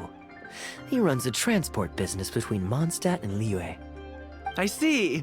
So you went through that whole conversation with no idea who you were talking to. Well, that explains the generic pleasantries and the general awkwardness. Old Wu's usually quite the chatterbox, so It's very unusual for him to just take off mid-conversation. How exactly do you two know each other anyway? An educated guess. Yes, you could put it like that. It's pretty straightforward, honestly. The captain was making a delivery to Mondstadt when his ship sprang a leak. He overexerted himself fixing it and keeping the cargo dry, and ended up passing out from exhaustion. I took him to Mondstadt to recover. Well, it still seems strange to me. Sure, he's hardly the most charming conversationalist, and he's also mighty stubborn, but all of us know Old Wu is an honest and kind-hearted man. His eldest was once playing on that big rock over there, when he took a tumble and injured himself. I helped to patch the kid up, and the next day, Old Wu was here to buy a couple of uncut stones. I'm just surprised he was so quick to excuse himself, that's all. Normally, he's the kind of guy who, if you run into him on the street and he owes you a favor, he'll grab you by the hand and thank you profusely until you ask him to stop. Well, stubborn, I can believe. Someone had drilled a gaping hole in his ship, and the water was coming in fast. How he managed to make it all the way to Mondstadt, not to mention with his cargo intact, I have no idea. Someone drilled a hole in his ship? Oh dear. It must have been one of the less savory captains out there trying to sabotage his business, so they can squeeze their way into the market. When competition is stiff, sometimes things get ugly. It's the way of the world, unfortunately. His line of work isn't easy. The poor fellow usually has to set sail before the break of dawn. He's been loitering around a lot these past few weeks, though. I thought maybe he'd come into some Mora. Competition is fierce these days, and there's not a lot of Mora to be made in shipping. So every day he stays idle is another negative in the books. I do wonder what's gotten into him. Anyway, I digress. We merchants protect our goods like our own lives, so who knows? Maybe he had some important cargo to see to. Either way, good sir, don't mind him. I am an upstanding member of the Knights of Favonius, after all. Just look me in the eyes. Don't you find me trustworthy? Since you asked about recommendations earlier, you're here from Mondstadt, yes? Might I suggest the tea house is somewhere to rest your legs? If memory serves, they're just about to retell the tale of Bravebeard the Valiant from the top. Why not pay them a visit? Huh. Sounds interesting enough. Let's check it out. Huh. So this is the He Tea House. We meet again, Captain Kaeya. What a coincidence. Twice in one day. Oh, that didn't take me long, and I ran the whole way. Wu, weren't you just at Wanwen Bookhouse buying a book for your daughter? What's this talk about the wharf? Shh, just leave it be, Aunt Jong. There's no need to embarrass him right in front of everyone else. I take it that you two aren't from around these parts. I'm a caravan guard by trade, and meeting people from all over the world is one of the main perks of the job for me. Why don't you join my table so we can get to know each other? Oh, seems like the tea house is the place to be in Liyue. Feels like I'm back in the angel share. Did you manage to get something for your daughter just now, Captain Wu? Yes, thank you. If it weren't for you, Captain Kaeya, she might not have even made it into this world. I'm so lost, Wu. What's the story here? Your wife's originally from Mondstadt, isn't she? Did you run into Captain Kaeya when you were there on business, or when you were visiting the in-laws? The latter. Oh, this is so humiliating. Anyway, back when my wife was pregnant, we were taking a trip to Mondstadt to visit her parents this one time, when we were mugged by a group of treasure hoarders near Dawn Winery. Oh, that sounds awful. Were either of you hurt? I mean, he's still here, and he's still got all his limbs, so they can't have roughed him up too bad. I'm guessing Captain Kaeya stepped in before they could do either of you any serious harm, huh? Yes, he did. Thankfully, he heard my wife crying for help and drove them away. My wife was injured and quite shaken up by the ordeal, so he took her to the winery and asked them to look after her. So what happened to you? Where did you disappear to? I was in the water. Huh? What did you jump in the water for? You know they can still get you in there, right? No, that's not... They threw me into the water and, stripped me of all my clothes. They did what? Did they have a weird fetish or something? Stripping a sailor naked and throwing him into the water. It's not like you were going to drown. So, then what? I take it you swam to shore? The treasure hoarders always move in groups, and fighting back when you're outnumbered isn't usually an option. It's no surprise that they quickly overpowered Captain Wu. I'm just glad that everyone made it out all right at the end. Captain Kaeya, please, there's no need for you to try to save face for me like this. I already owe you so much. You don't have to do anything more. Yet, despite that, I somehow only ended up humiliating myself further. Oh, there's no point in me trying to save face now. They tossed me into the water to humiliate me, and to use it as leverage to get my wife to pay up. But they didn't know that I could swim. What I'd intended was to pretend to drown, then sneak back onto shore while they weren't looking, and find a way to rescue my wife. That was before Captain Kaeya appeared out of nowhere and saved the day. So then I figured I'd get out of the water, get dressed, and catch up with you. But God knows what they did with my clothes. I couldn't find them anywhere. By the time I gave up looking for them, you were most of the way to the winery, so I had to run after you with nary a thing on myself. Outrageous! So, what happened next? I made it to the winery, but the maids noticed me first, and they called the Lord of the Manor out to give me the beating the treasure hoarders never got around to. After my wife recovered consciousness, she had to have a long talk with the young lord to explain everything. He then escorted us both safely to Stonegate. Oh, Woo, I'm sorry, but...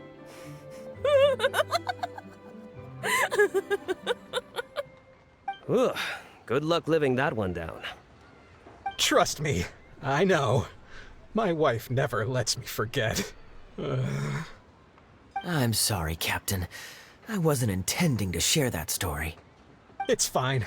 It's my own fault for thinking I could sweep it under the carpet and forget about it. I don't know if I can ever repay you for all you've done. That's why I get so embarrassed every time I run into you. Still, it won't stop me from trying. You and your friend are here to catch the storyteller, right? The tea's on me. It's the least I can do. In fact, they do serve some food here, too, but it's not the best. Okay, let me run and get some fruit to share. I'll be right back. I wonder how much Fanaria caught of that. Old Wu really has no filter, does he? Oh, poor Wu. Oh, gosh, I'm so sorry. It's just...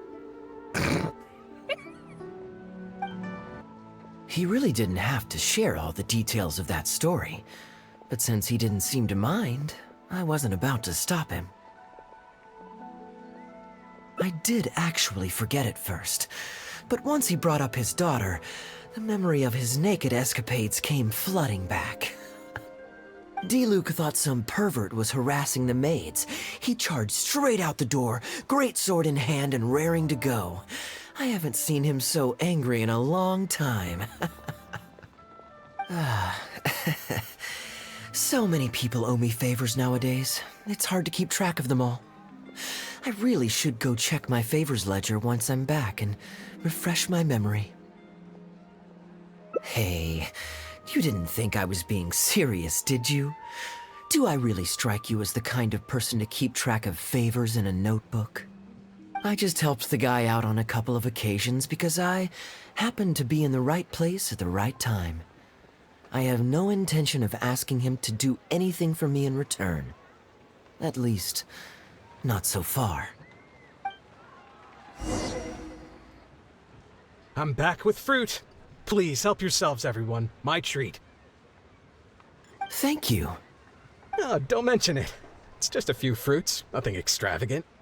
Once my new pharmaceutical business takes off and I have more to spare, I'll get you a proper thank you gift and send it to the Knights of Favonius. Pharmaceutical business? So you found a new career? No more shipping? Shipping's impossible work nowadays. There's too much competition, and the margins are too small. So I've decided to switch gears. I'm going to become a partner of Boo Boo Pharmacy and provide funding for a brand new medication they're producing. It's specially formulated to treat seasonal joint and limb pain. If you didn't know, it's a very common health complaint among sailors, but also extremely difficult to treat. I've suffered from it myself, which is why I know that a lot of people stand to benefit from this once it enters the market. It's a good cause, and a stable source of income. Whichever way you look at it, it's a step up from the back-breaking work I did before.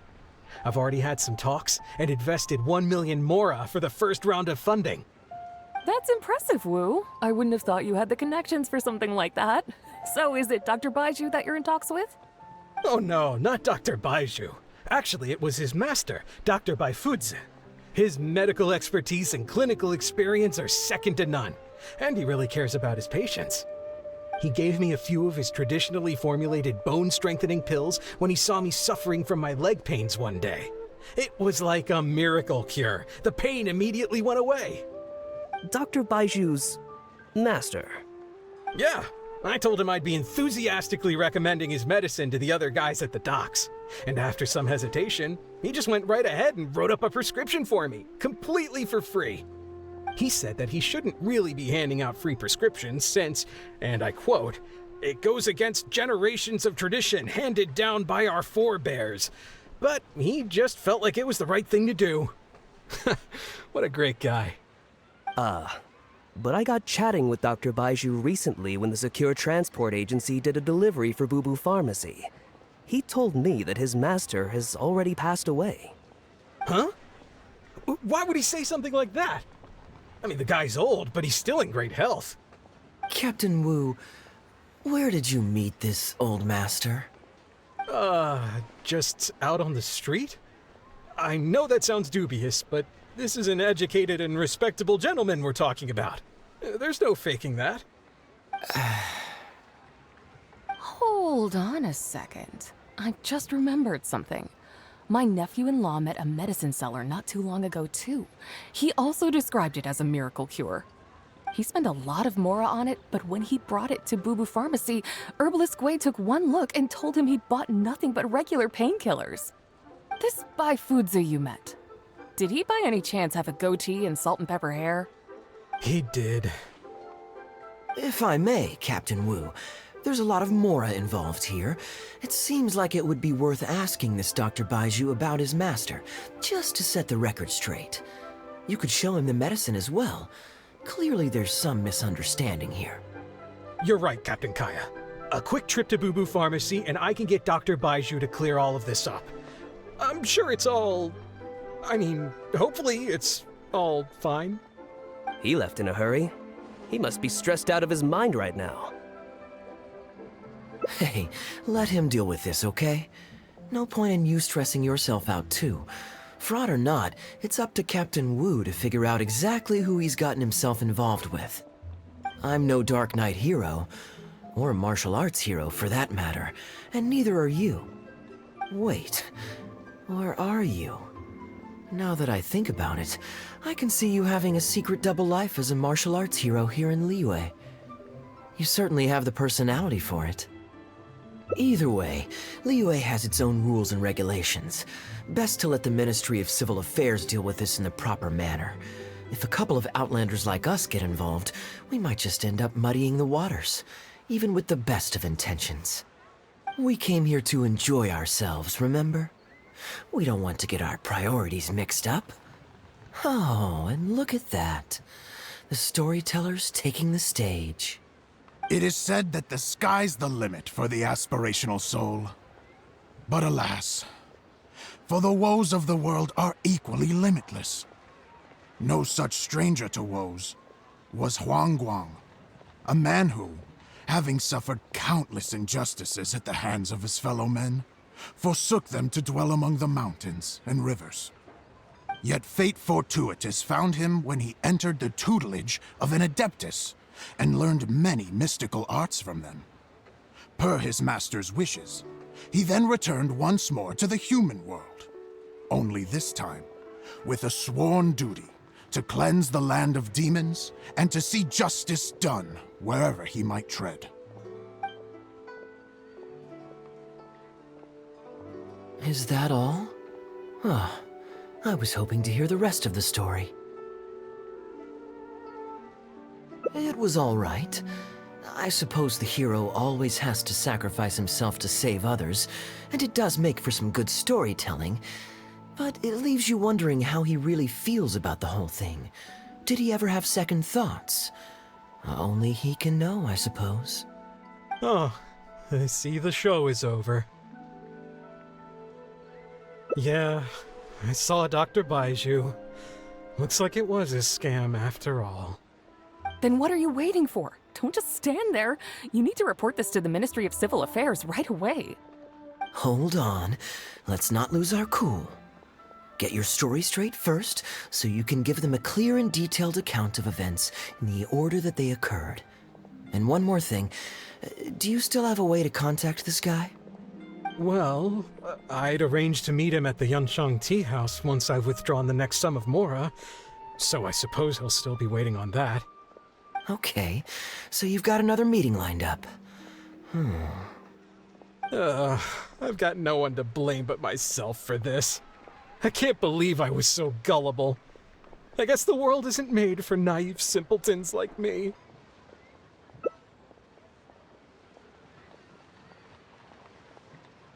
Young man, you're a good person, and I'm touched by your words of comfort. Still, it's up to me to find a way to get my Mora back. The consequences are mine alone to bear. At my age, I'm sure I should be comforting the young with words of wisdom rather than the other way around. What does that say about how I've spent my life? It's obvious, isn't it? He needs to report the case to the Ministry of Civil Affairs. Come with me. I am quite curious. How does our chivalrous martial arts hero intend to come to Captain Wu's rescue here? There are countless victims of injustice in the world. We can't try to help each and every one of them, can we? Oh, I'm surprised. I didn't know you thought of me as someone who helps other people unconditionally. I'm genuinely flattered. But we both know that I'm not that kind of person, really.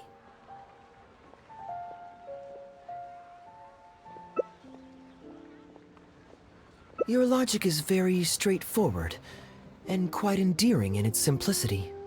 But I like how you think. So I'll indulge your martial arts hero aspirations for now. Captain Wu, how would you feel about owing me one more favor? I'm sorry, Captain Kaeya? Let's say, hypothetically speaking, I found a way to recover your Mora that would leave the man who defrauded you feeling angry and frustrated, but give him no way to get back at you. If it could be done, and the only cost was owing me yet another favor, what would you say? What exactly are you getting at? The Traveler here is adamant that you should ask me for another favor. Personally, I blame the storyteller. After hearing the inspiring tale of Bravebeard, he's all gung-ho about playing hero and righting this injustice once and for all. Captain Kaeya, young man, thank you. I will humbly accept your kindness. All right. Now here's what I'm thinking. All right, then it's settled. Per our brave hero's plan, let's rendezvous at Yanshang Tea House tomorrow. Ah, you're here. Good. I'll head upstairs first, and you join me in a bit. You've got nothing to worry about. As long as this lucky coin's in my hands, it'll do as it's told. Before I toss the coin, I'll get our guy to bet heads or tails. Then it's your turn to bet. Now remember, if I touch my chin, you bet heads. If I touch my forehead, you go for tails.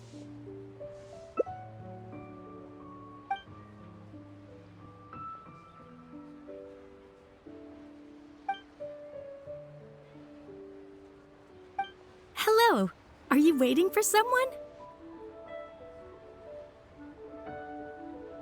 As long as you follow the rules of the tea house, you're welcome here. Please be our guest.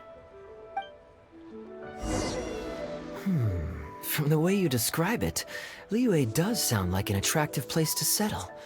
Perhaps I might have to make the move here after all. All that awaits me back in Mondstadt is a horde of insufferable sycophants. Truly tedious. The reason I left home in the first place was because I was reluctant to simply live off of my inheritance. I understand. For one as ambitious as yourself, Mr. Rich, living off of the family fortune must feel like the dullest existence in the world.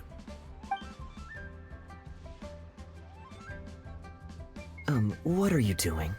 It's common courtesy to introduce yourself. Can't you see we got here first? They're running out of tables, huh? Looks like this location's getting too small for them. Very well, I'll make an exception for you this one time. Let's hope the tea, at least, won't disappoint me. So, my friend, what's your name?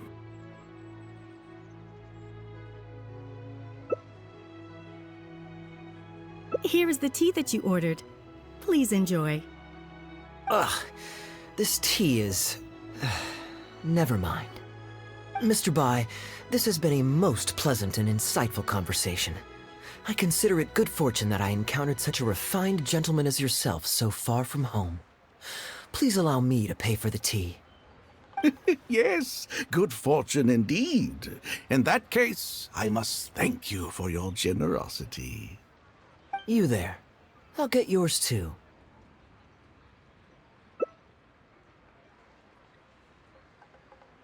Oh, you can't tell?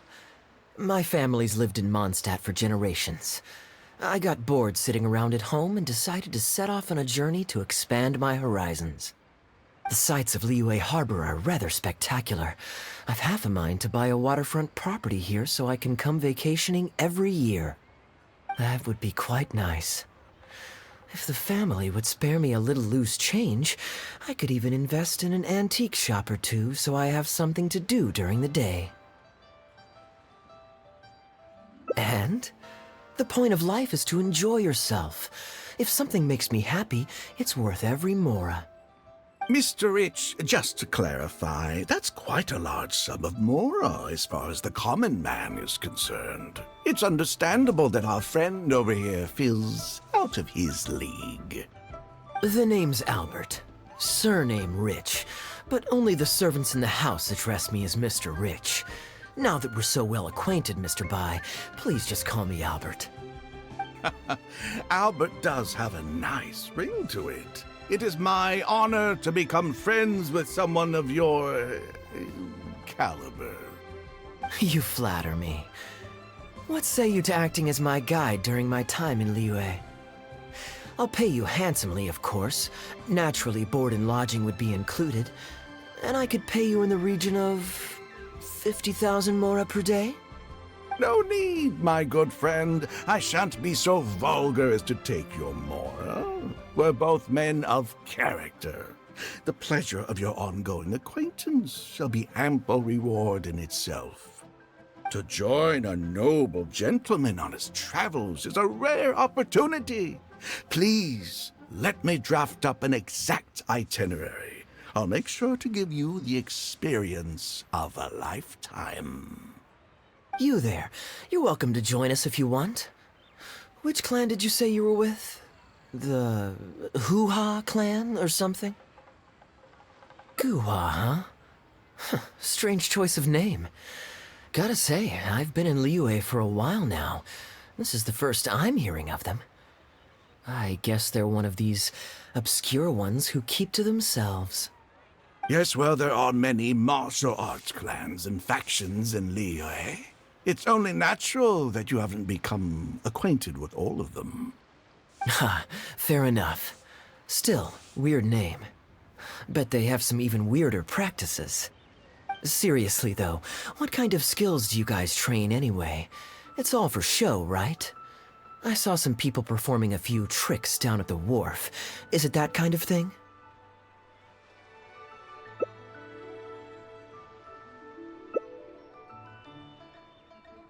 I already told the server to put it on my tab. Don't bother getting her to split the bill. It'll only complicate things. Young man, there's no need to take things so seriously. Why don't you loosen up and enjoy the free drink? Are you trying to make a point by throwing my generosity back in my face? All right then. What if I say your bill is mine and don't let you pay? Please, my friends, let's not get so worked up. Yinshang Tea House is no venue for a duel. We'll all get escorted right out the door. You young people have hot tempers, I understand that. But there's no need to come to blows over a few words taken to heart when there are far more diplomatic ways to resolve the dispute. Did I hear that right? So you'll only pay for yourself if you win, but I'll get the check for the three of us if you lose. It's not that I care about the Mora. After all, I offered to pay for everyone's drinks in the first place.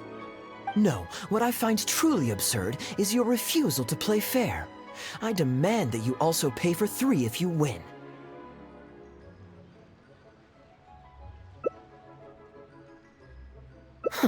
Fine. You can have your apology if you win, but on one condition. We'll do the best of three, and the winner pays for the table. Well, as long as you're no longer raring to fight. Peace begets wealth, as the elders used to say. Why don't you join us, Mr. Bai? Let's entertain this guy for a sec. We don't want him to think you're stingy. But I wasn't even a part of your argument. What are you trying to say, Mr. Bai? Whose side are you on here? Of course, I'm on, And anyway, it's no big deal if you win. It's just a few cups of tea after all, so you can just take it from your fees as my guide. All right then. I suppose it's not all that different from the dice gambling games I used to play in my youth. If it's just for a few drinks, you can count me in. All right, now we're talking. Okay, now that we've agreed on the rules, how should we do this coin toss? After all, a Mora coin looks the same on both sides. Well, that should be simple enough. Here, I'll take this coin and ask the counter to draw a line on one side. You two can wait for me.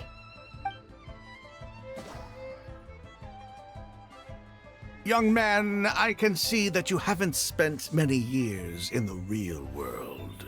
You take everything far too personally. I, too, only met this Mondstadt millionaire by complete chance today, but we're getting along just fine. I actually came here to meet with a business partner to count the cash from 2 recent investments, when this gentleman struck up a conversation with me. In the real world, you've got to keep up appearances. There's no need to offend the rich. After all, if you keep them happy, you can probably make some more off of them, too. You young people are much too impulsive. It pays to keep a level head. Just so we're clear, let's say the marked side is heads, and the unmarked side is tails. Everyone has to pick a side before the coin toss. Oh. And no takebacks. We should also take turns tossing the coin. Sounds fair to me. Why don't you do the first toss, Albert? All right then, I'll start us off. Here we... Oh, wait. I nearly forgot to collect everyone's bets. Mr. Bai, heads or tails? I suppose the choice is arbitrary since it's a 50-50 chance. I'll go with tails. Let me think. I'll also go with tails. What about you? Heads or tails?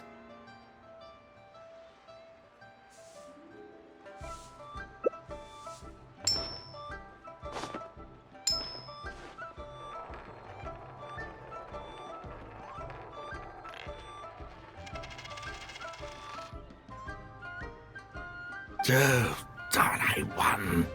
Lucky me, I guess. I won as well. Guess there might be a formal apology in the cards after all. I have a suggestion. If one of us loses twice in a row, they should get knocked out while the other two carry on playing to decide the winner. Otherwise, with 3 of us playing, it'll start to get difficult to keep track of who's won the most times. I flipped the coin last time, so why don't you go next? I don't want you blaming my coin-tossing skills if you guess wrong this turn. Here. Now just wait a second, my dear friends. Please let me do the second toss. Oh? Anxious to take your turn, Mr. Bai? You are both young, and I've already seen your short tempers for myself. If Albert loses this round and this young man wins, you'll be tied. And before you know it, you'll be at each other's throats again. Well, that's not my only consideration, either. You two may be too young to know this, but I've been around the block a few times. What's to say this isn't a trick coin, In dice games, people use all sorts of methods to rig the game. Some even fit the dice with mechanisms that give them whichever result they want. If Albert wins the next round and you, young man, lose for the second time in a row, then the third round will just be a tiebreaker between him and me, and you won't get your apology to the Guhua clan. If that happens, only for you to then find out that the coin was rigged all along, you're sure to accuse me of working with Albert to scam you while mocking the Guhua clan. I can only imagine the kind of vengeful warpath that would put you on. A purely hypothetical scenario, of course, but one that I'm bringing up now to avoid any misunderstanding further down the road. Go on. Give me the coin. I'll show you how to check if it's been rigged. Very diligent of you indeed, Mr. Bai. Looks like I chose the right person to be my guide. Here, take it. A rigged coin will always be a little heavier than a normal coin, you see. This one seems perfectly normal to me, however. But don't take it from me. Why don't you test it for yourself? What's your bet this time, Mr. Bai? I'll stick with tails. Tails, huh? Well, you seem to have a feel for this, so I guess I'll match your bet again this round. Tails it is. And you?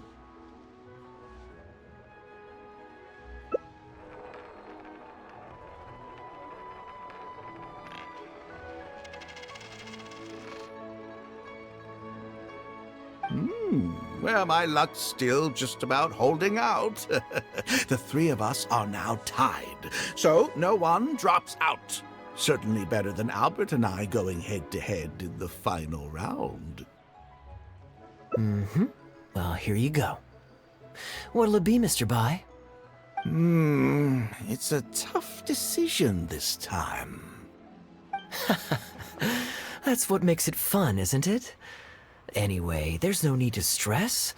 What's the cost of a few cups of tea compared to 50,000 I'll be paying you every day? You make a good point. All right, I'll take heads. Okay, and now it's my turn to guess. Not that the outcome matters either way to me. I won't even notice the more's gone. Whatever, I'll take tails.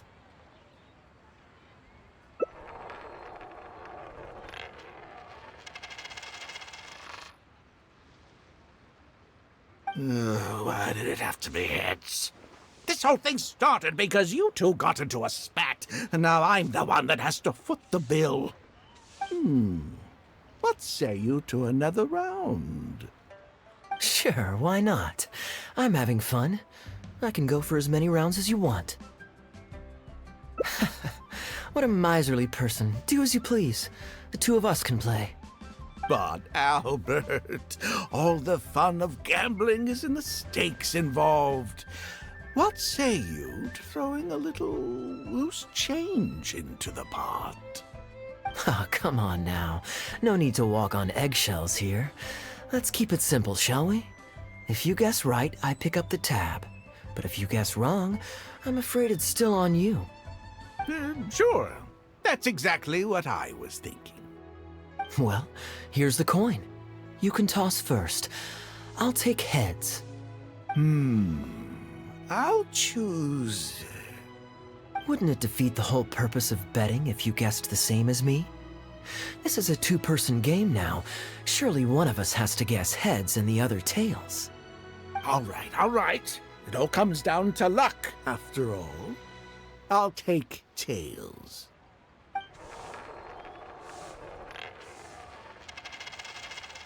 Ooh, looks like Rex Lapis has smiled upon me today after all.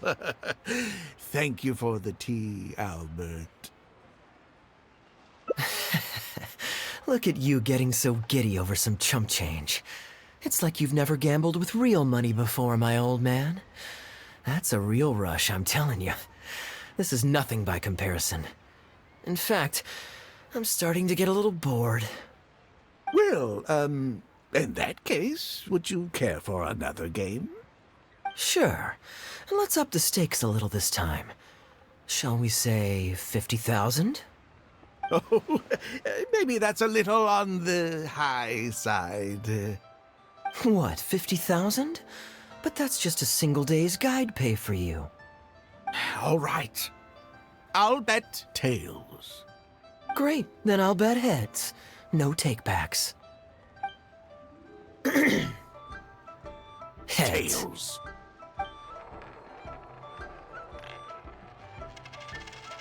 Oh, how unfortunate.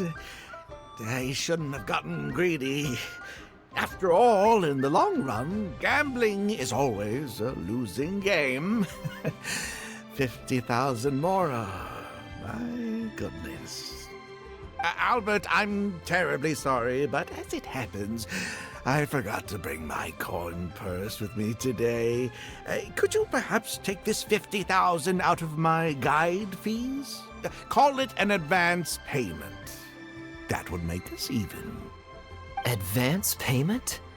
Sorry, I'm afraid that's not my style. It'll have to be cash. This day, just getting better and better. Well, so be it.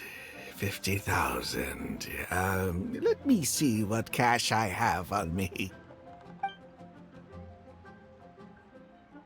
Just 50,000?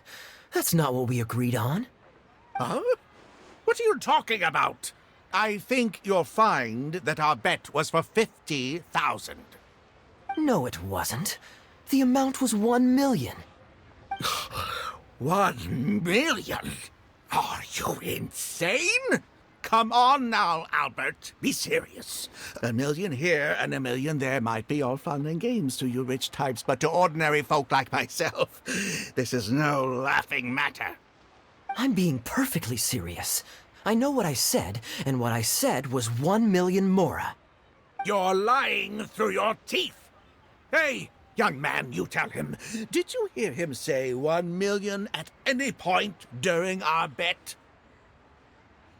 Huh? What the? I'm not deaf, you know. I swear I heard 50,000. Wait. Oh, I see. You two are in this together. I never met either of you before today, and out of nowhere you suddenly roped me into betting over a coin toss, and now you're accusing me of owing you 1 million mora. Huh? Do you have any idea who you're trying to cheat? I know all the tricks in the book. I can't believe a couple of beginners like you managed to get this far. Well, don't you try to celebrate just yet. You amateurs have a lot to learn about the art of the con. Do you really think that nobody else will have heard all the commotion we just made? All I need is one witness, and this little scheme of yours falls apart. Frauds! Frauds, I say! These two kids are trying to scam me out of my hard-earned mora! Hostess! Oh, hostess, come quickly! How pathetic. What is going on here? If you can't abide by our rules, you're not welcome at Yenshang Tea House. I don't care what the issue is. You don't get to make a racket like that in here. Halberd! Fang! Wait, don't throw me out! These two con artists are trying to steal my Mora. You can't let them get away with it. Well, let's take this somewhere else. I don't want any of you disturbing the other guests. Okay, you two. Care to explain yourselves? Gladly. He's making up completely spurious claims. We were betting Mora over a few coin tosses, and now he wants to back out. In the land of contracts, of all places. He won 250,000 from me, then another 800,000 from the both of us. Now he's refusing to pay up the measly 50,000 that he lost in the final round. Okay, so after settling up, a total of 1 million Mora should have changed hands. Sounds plausible enough. Oh, it's a complete pack of lies. Hostess, if you don't believe me, ask anyone else in the tea house. These kids were so loud. I guarantee you everybody in that room knows the true story. Sorry to interrupt you all, but you're witnesses to the situation here. Is what Mr. Bai says true? Oh, thank goodness you're finally here. What took you so long? That old guy's been bragging about the Mora he's won so loudly, I'm surprised the whole street didn't hear him. I was about to report him to the Ministry of Civil Affairs. Leave me out of this. I want nothing to do with gamblers and scammers. Please, just bring me my check. Our new owner laid down the law not too long ago. We turn a blind eye towards casual games of dice, but there is zero tolerance for any explicit gambling with real Mora. Return any winnings to the party you took them from, and we'll say that none of this ever happened. Otherwise, I'll have to bring in the Millilith, and I can assure you that they take a more hard line on this kind of thing than we do. Why should I have to give them any Mora? I don't have any Mora on me. Oh, but I think you do. 2 investments, was it? One of them to the tune of exactly 1 million as it happens. Oh, and don't forget you still need to pay the tab. You... Wait. How did you... Halberd! Fang! There's a gentleman here that I'd really like you to meet. Please, please don't. I'll pay, all right? This was never your Mora to begin with. We'll be returning it to its rightful owner now. What did you think, Captain Wu? Could you hear clearly from your corner on the 2nd floor? Yes, everything. I can't thank you two enough. Wu, this was your doing, wasn't it? You and this monster planned the whole thing. Along with that blonde one. And all the customers on that floor in on it too, weren't they? I know where you live, and I know what your wife looks like, and your pretty little daughter, too. You crossed the wrong man today. Who'd be scared of a crook like you? I'll take you on any day of the week. Well, let's see how long that false bravado of yours will last. Oh, look at that. He figured it out. Guess he's not as dumb as we thought. Don't you two get cocky either. Just you wait. I will hunt you down. My apologies for having to leave this question until you'd vacated the premises, but I couldn't have things escalate inside the tea house. I hope you can understand our position. I noticed that all the guests on the 2nd floor were present before you took your seats, then left almost immediately after you did. Would I be correct in saying you were looking to set this man up? Wait, so you saw through it right away? Under normal circumstances, we would never tolerate a scheme like this taking place on our grounds, as it risks damaging our owner's reputation. However, I understand that our owner holds the Traveler in high regard, and must have good reasons for their actions. Still, I would appreciate an explanation, if only so that I can answer to the owner. Ah, as I thought. When you're operating on someone else's turf, you run the risk of clashing with the master of the house. Thankfully, we considered that possibility before going ahead with our plan. Over to you, brave hero. You're the one with the connections in Liyue. It's your time to shine. Okay, I understand the situation now. It goes without saying that I have no wish to stand in the way of your chivalrous deeds. I'll report everything you told me to our owner. Well, Captain Wu, remember what I promised you? What do you think? Angry and frustrated enough for you? Excuse me, coming through. Is this the Mr. Bai you reported to us? Yes, that's him all right. The one who scammed Captain Wu. Wait! Where's your evidence, And Wu, you've already recovered your Mora. I don't deserve to be punished twice for the same crime. You can't talk your way out of this one.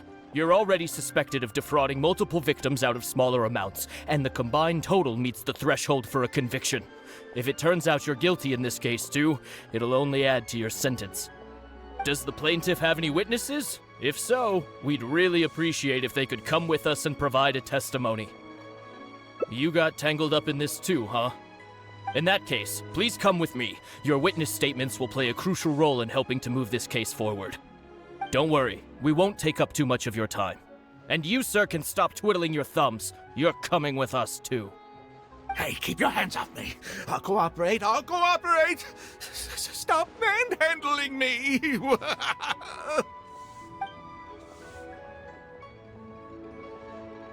Thank you so much, the both of you. I really don't know how I could ever begin to repay you. Well, I have an idea. We originally came here to do some sightseeing. Anywhere you'd recommend we go before the end of our trip? Let me think. Now, where would I want to go? Hey, are either of you interested in a fishing trip? Sounds fun to me. Let's go. Well, this was certainly an eventful end to my trip. It wouldn't have been possible without you. Or my lucky coin, of course. Wouldn't be much of a lucky coin if it had. Besides, I already taught you how to become attuned to it. You still need some practice to master the technique, but luckily it decided to play nice and spare us any more complications.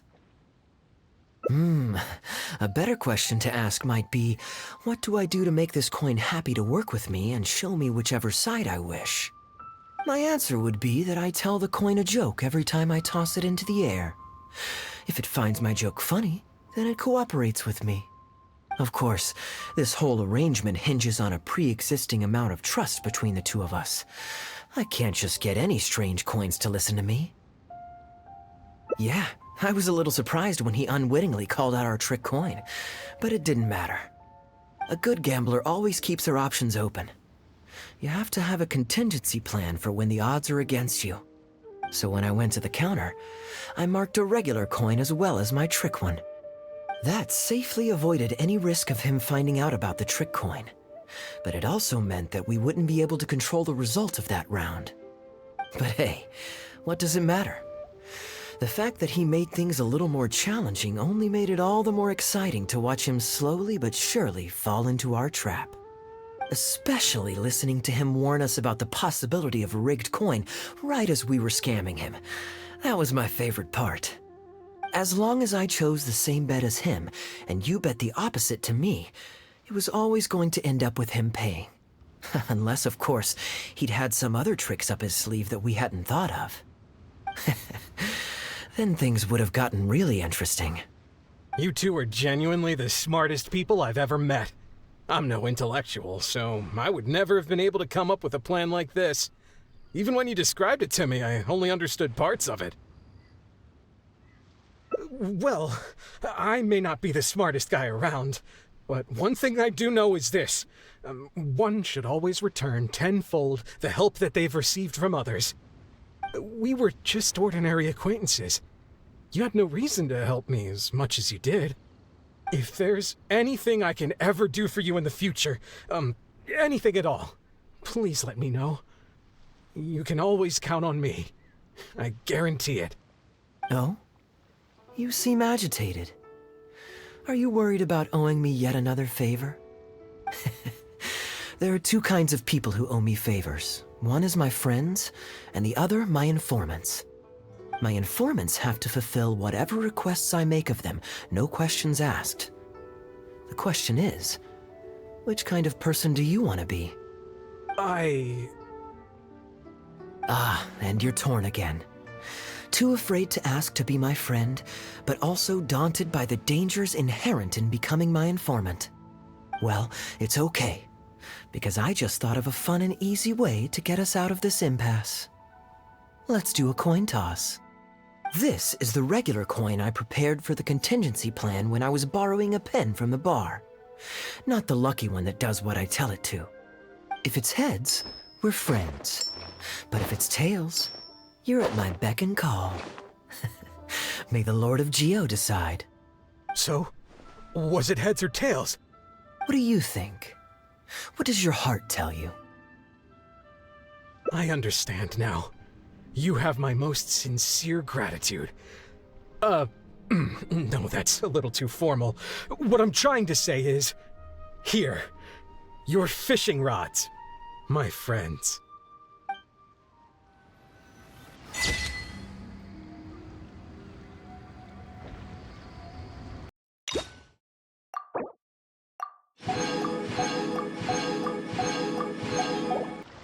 Silly churl, Billy churl, silly Billy, hilly churl.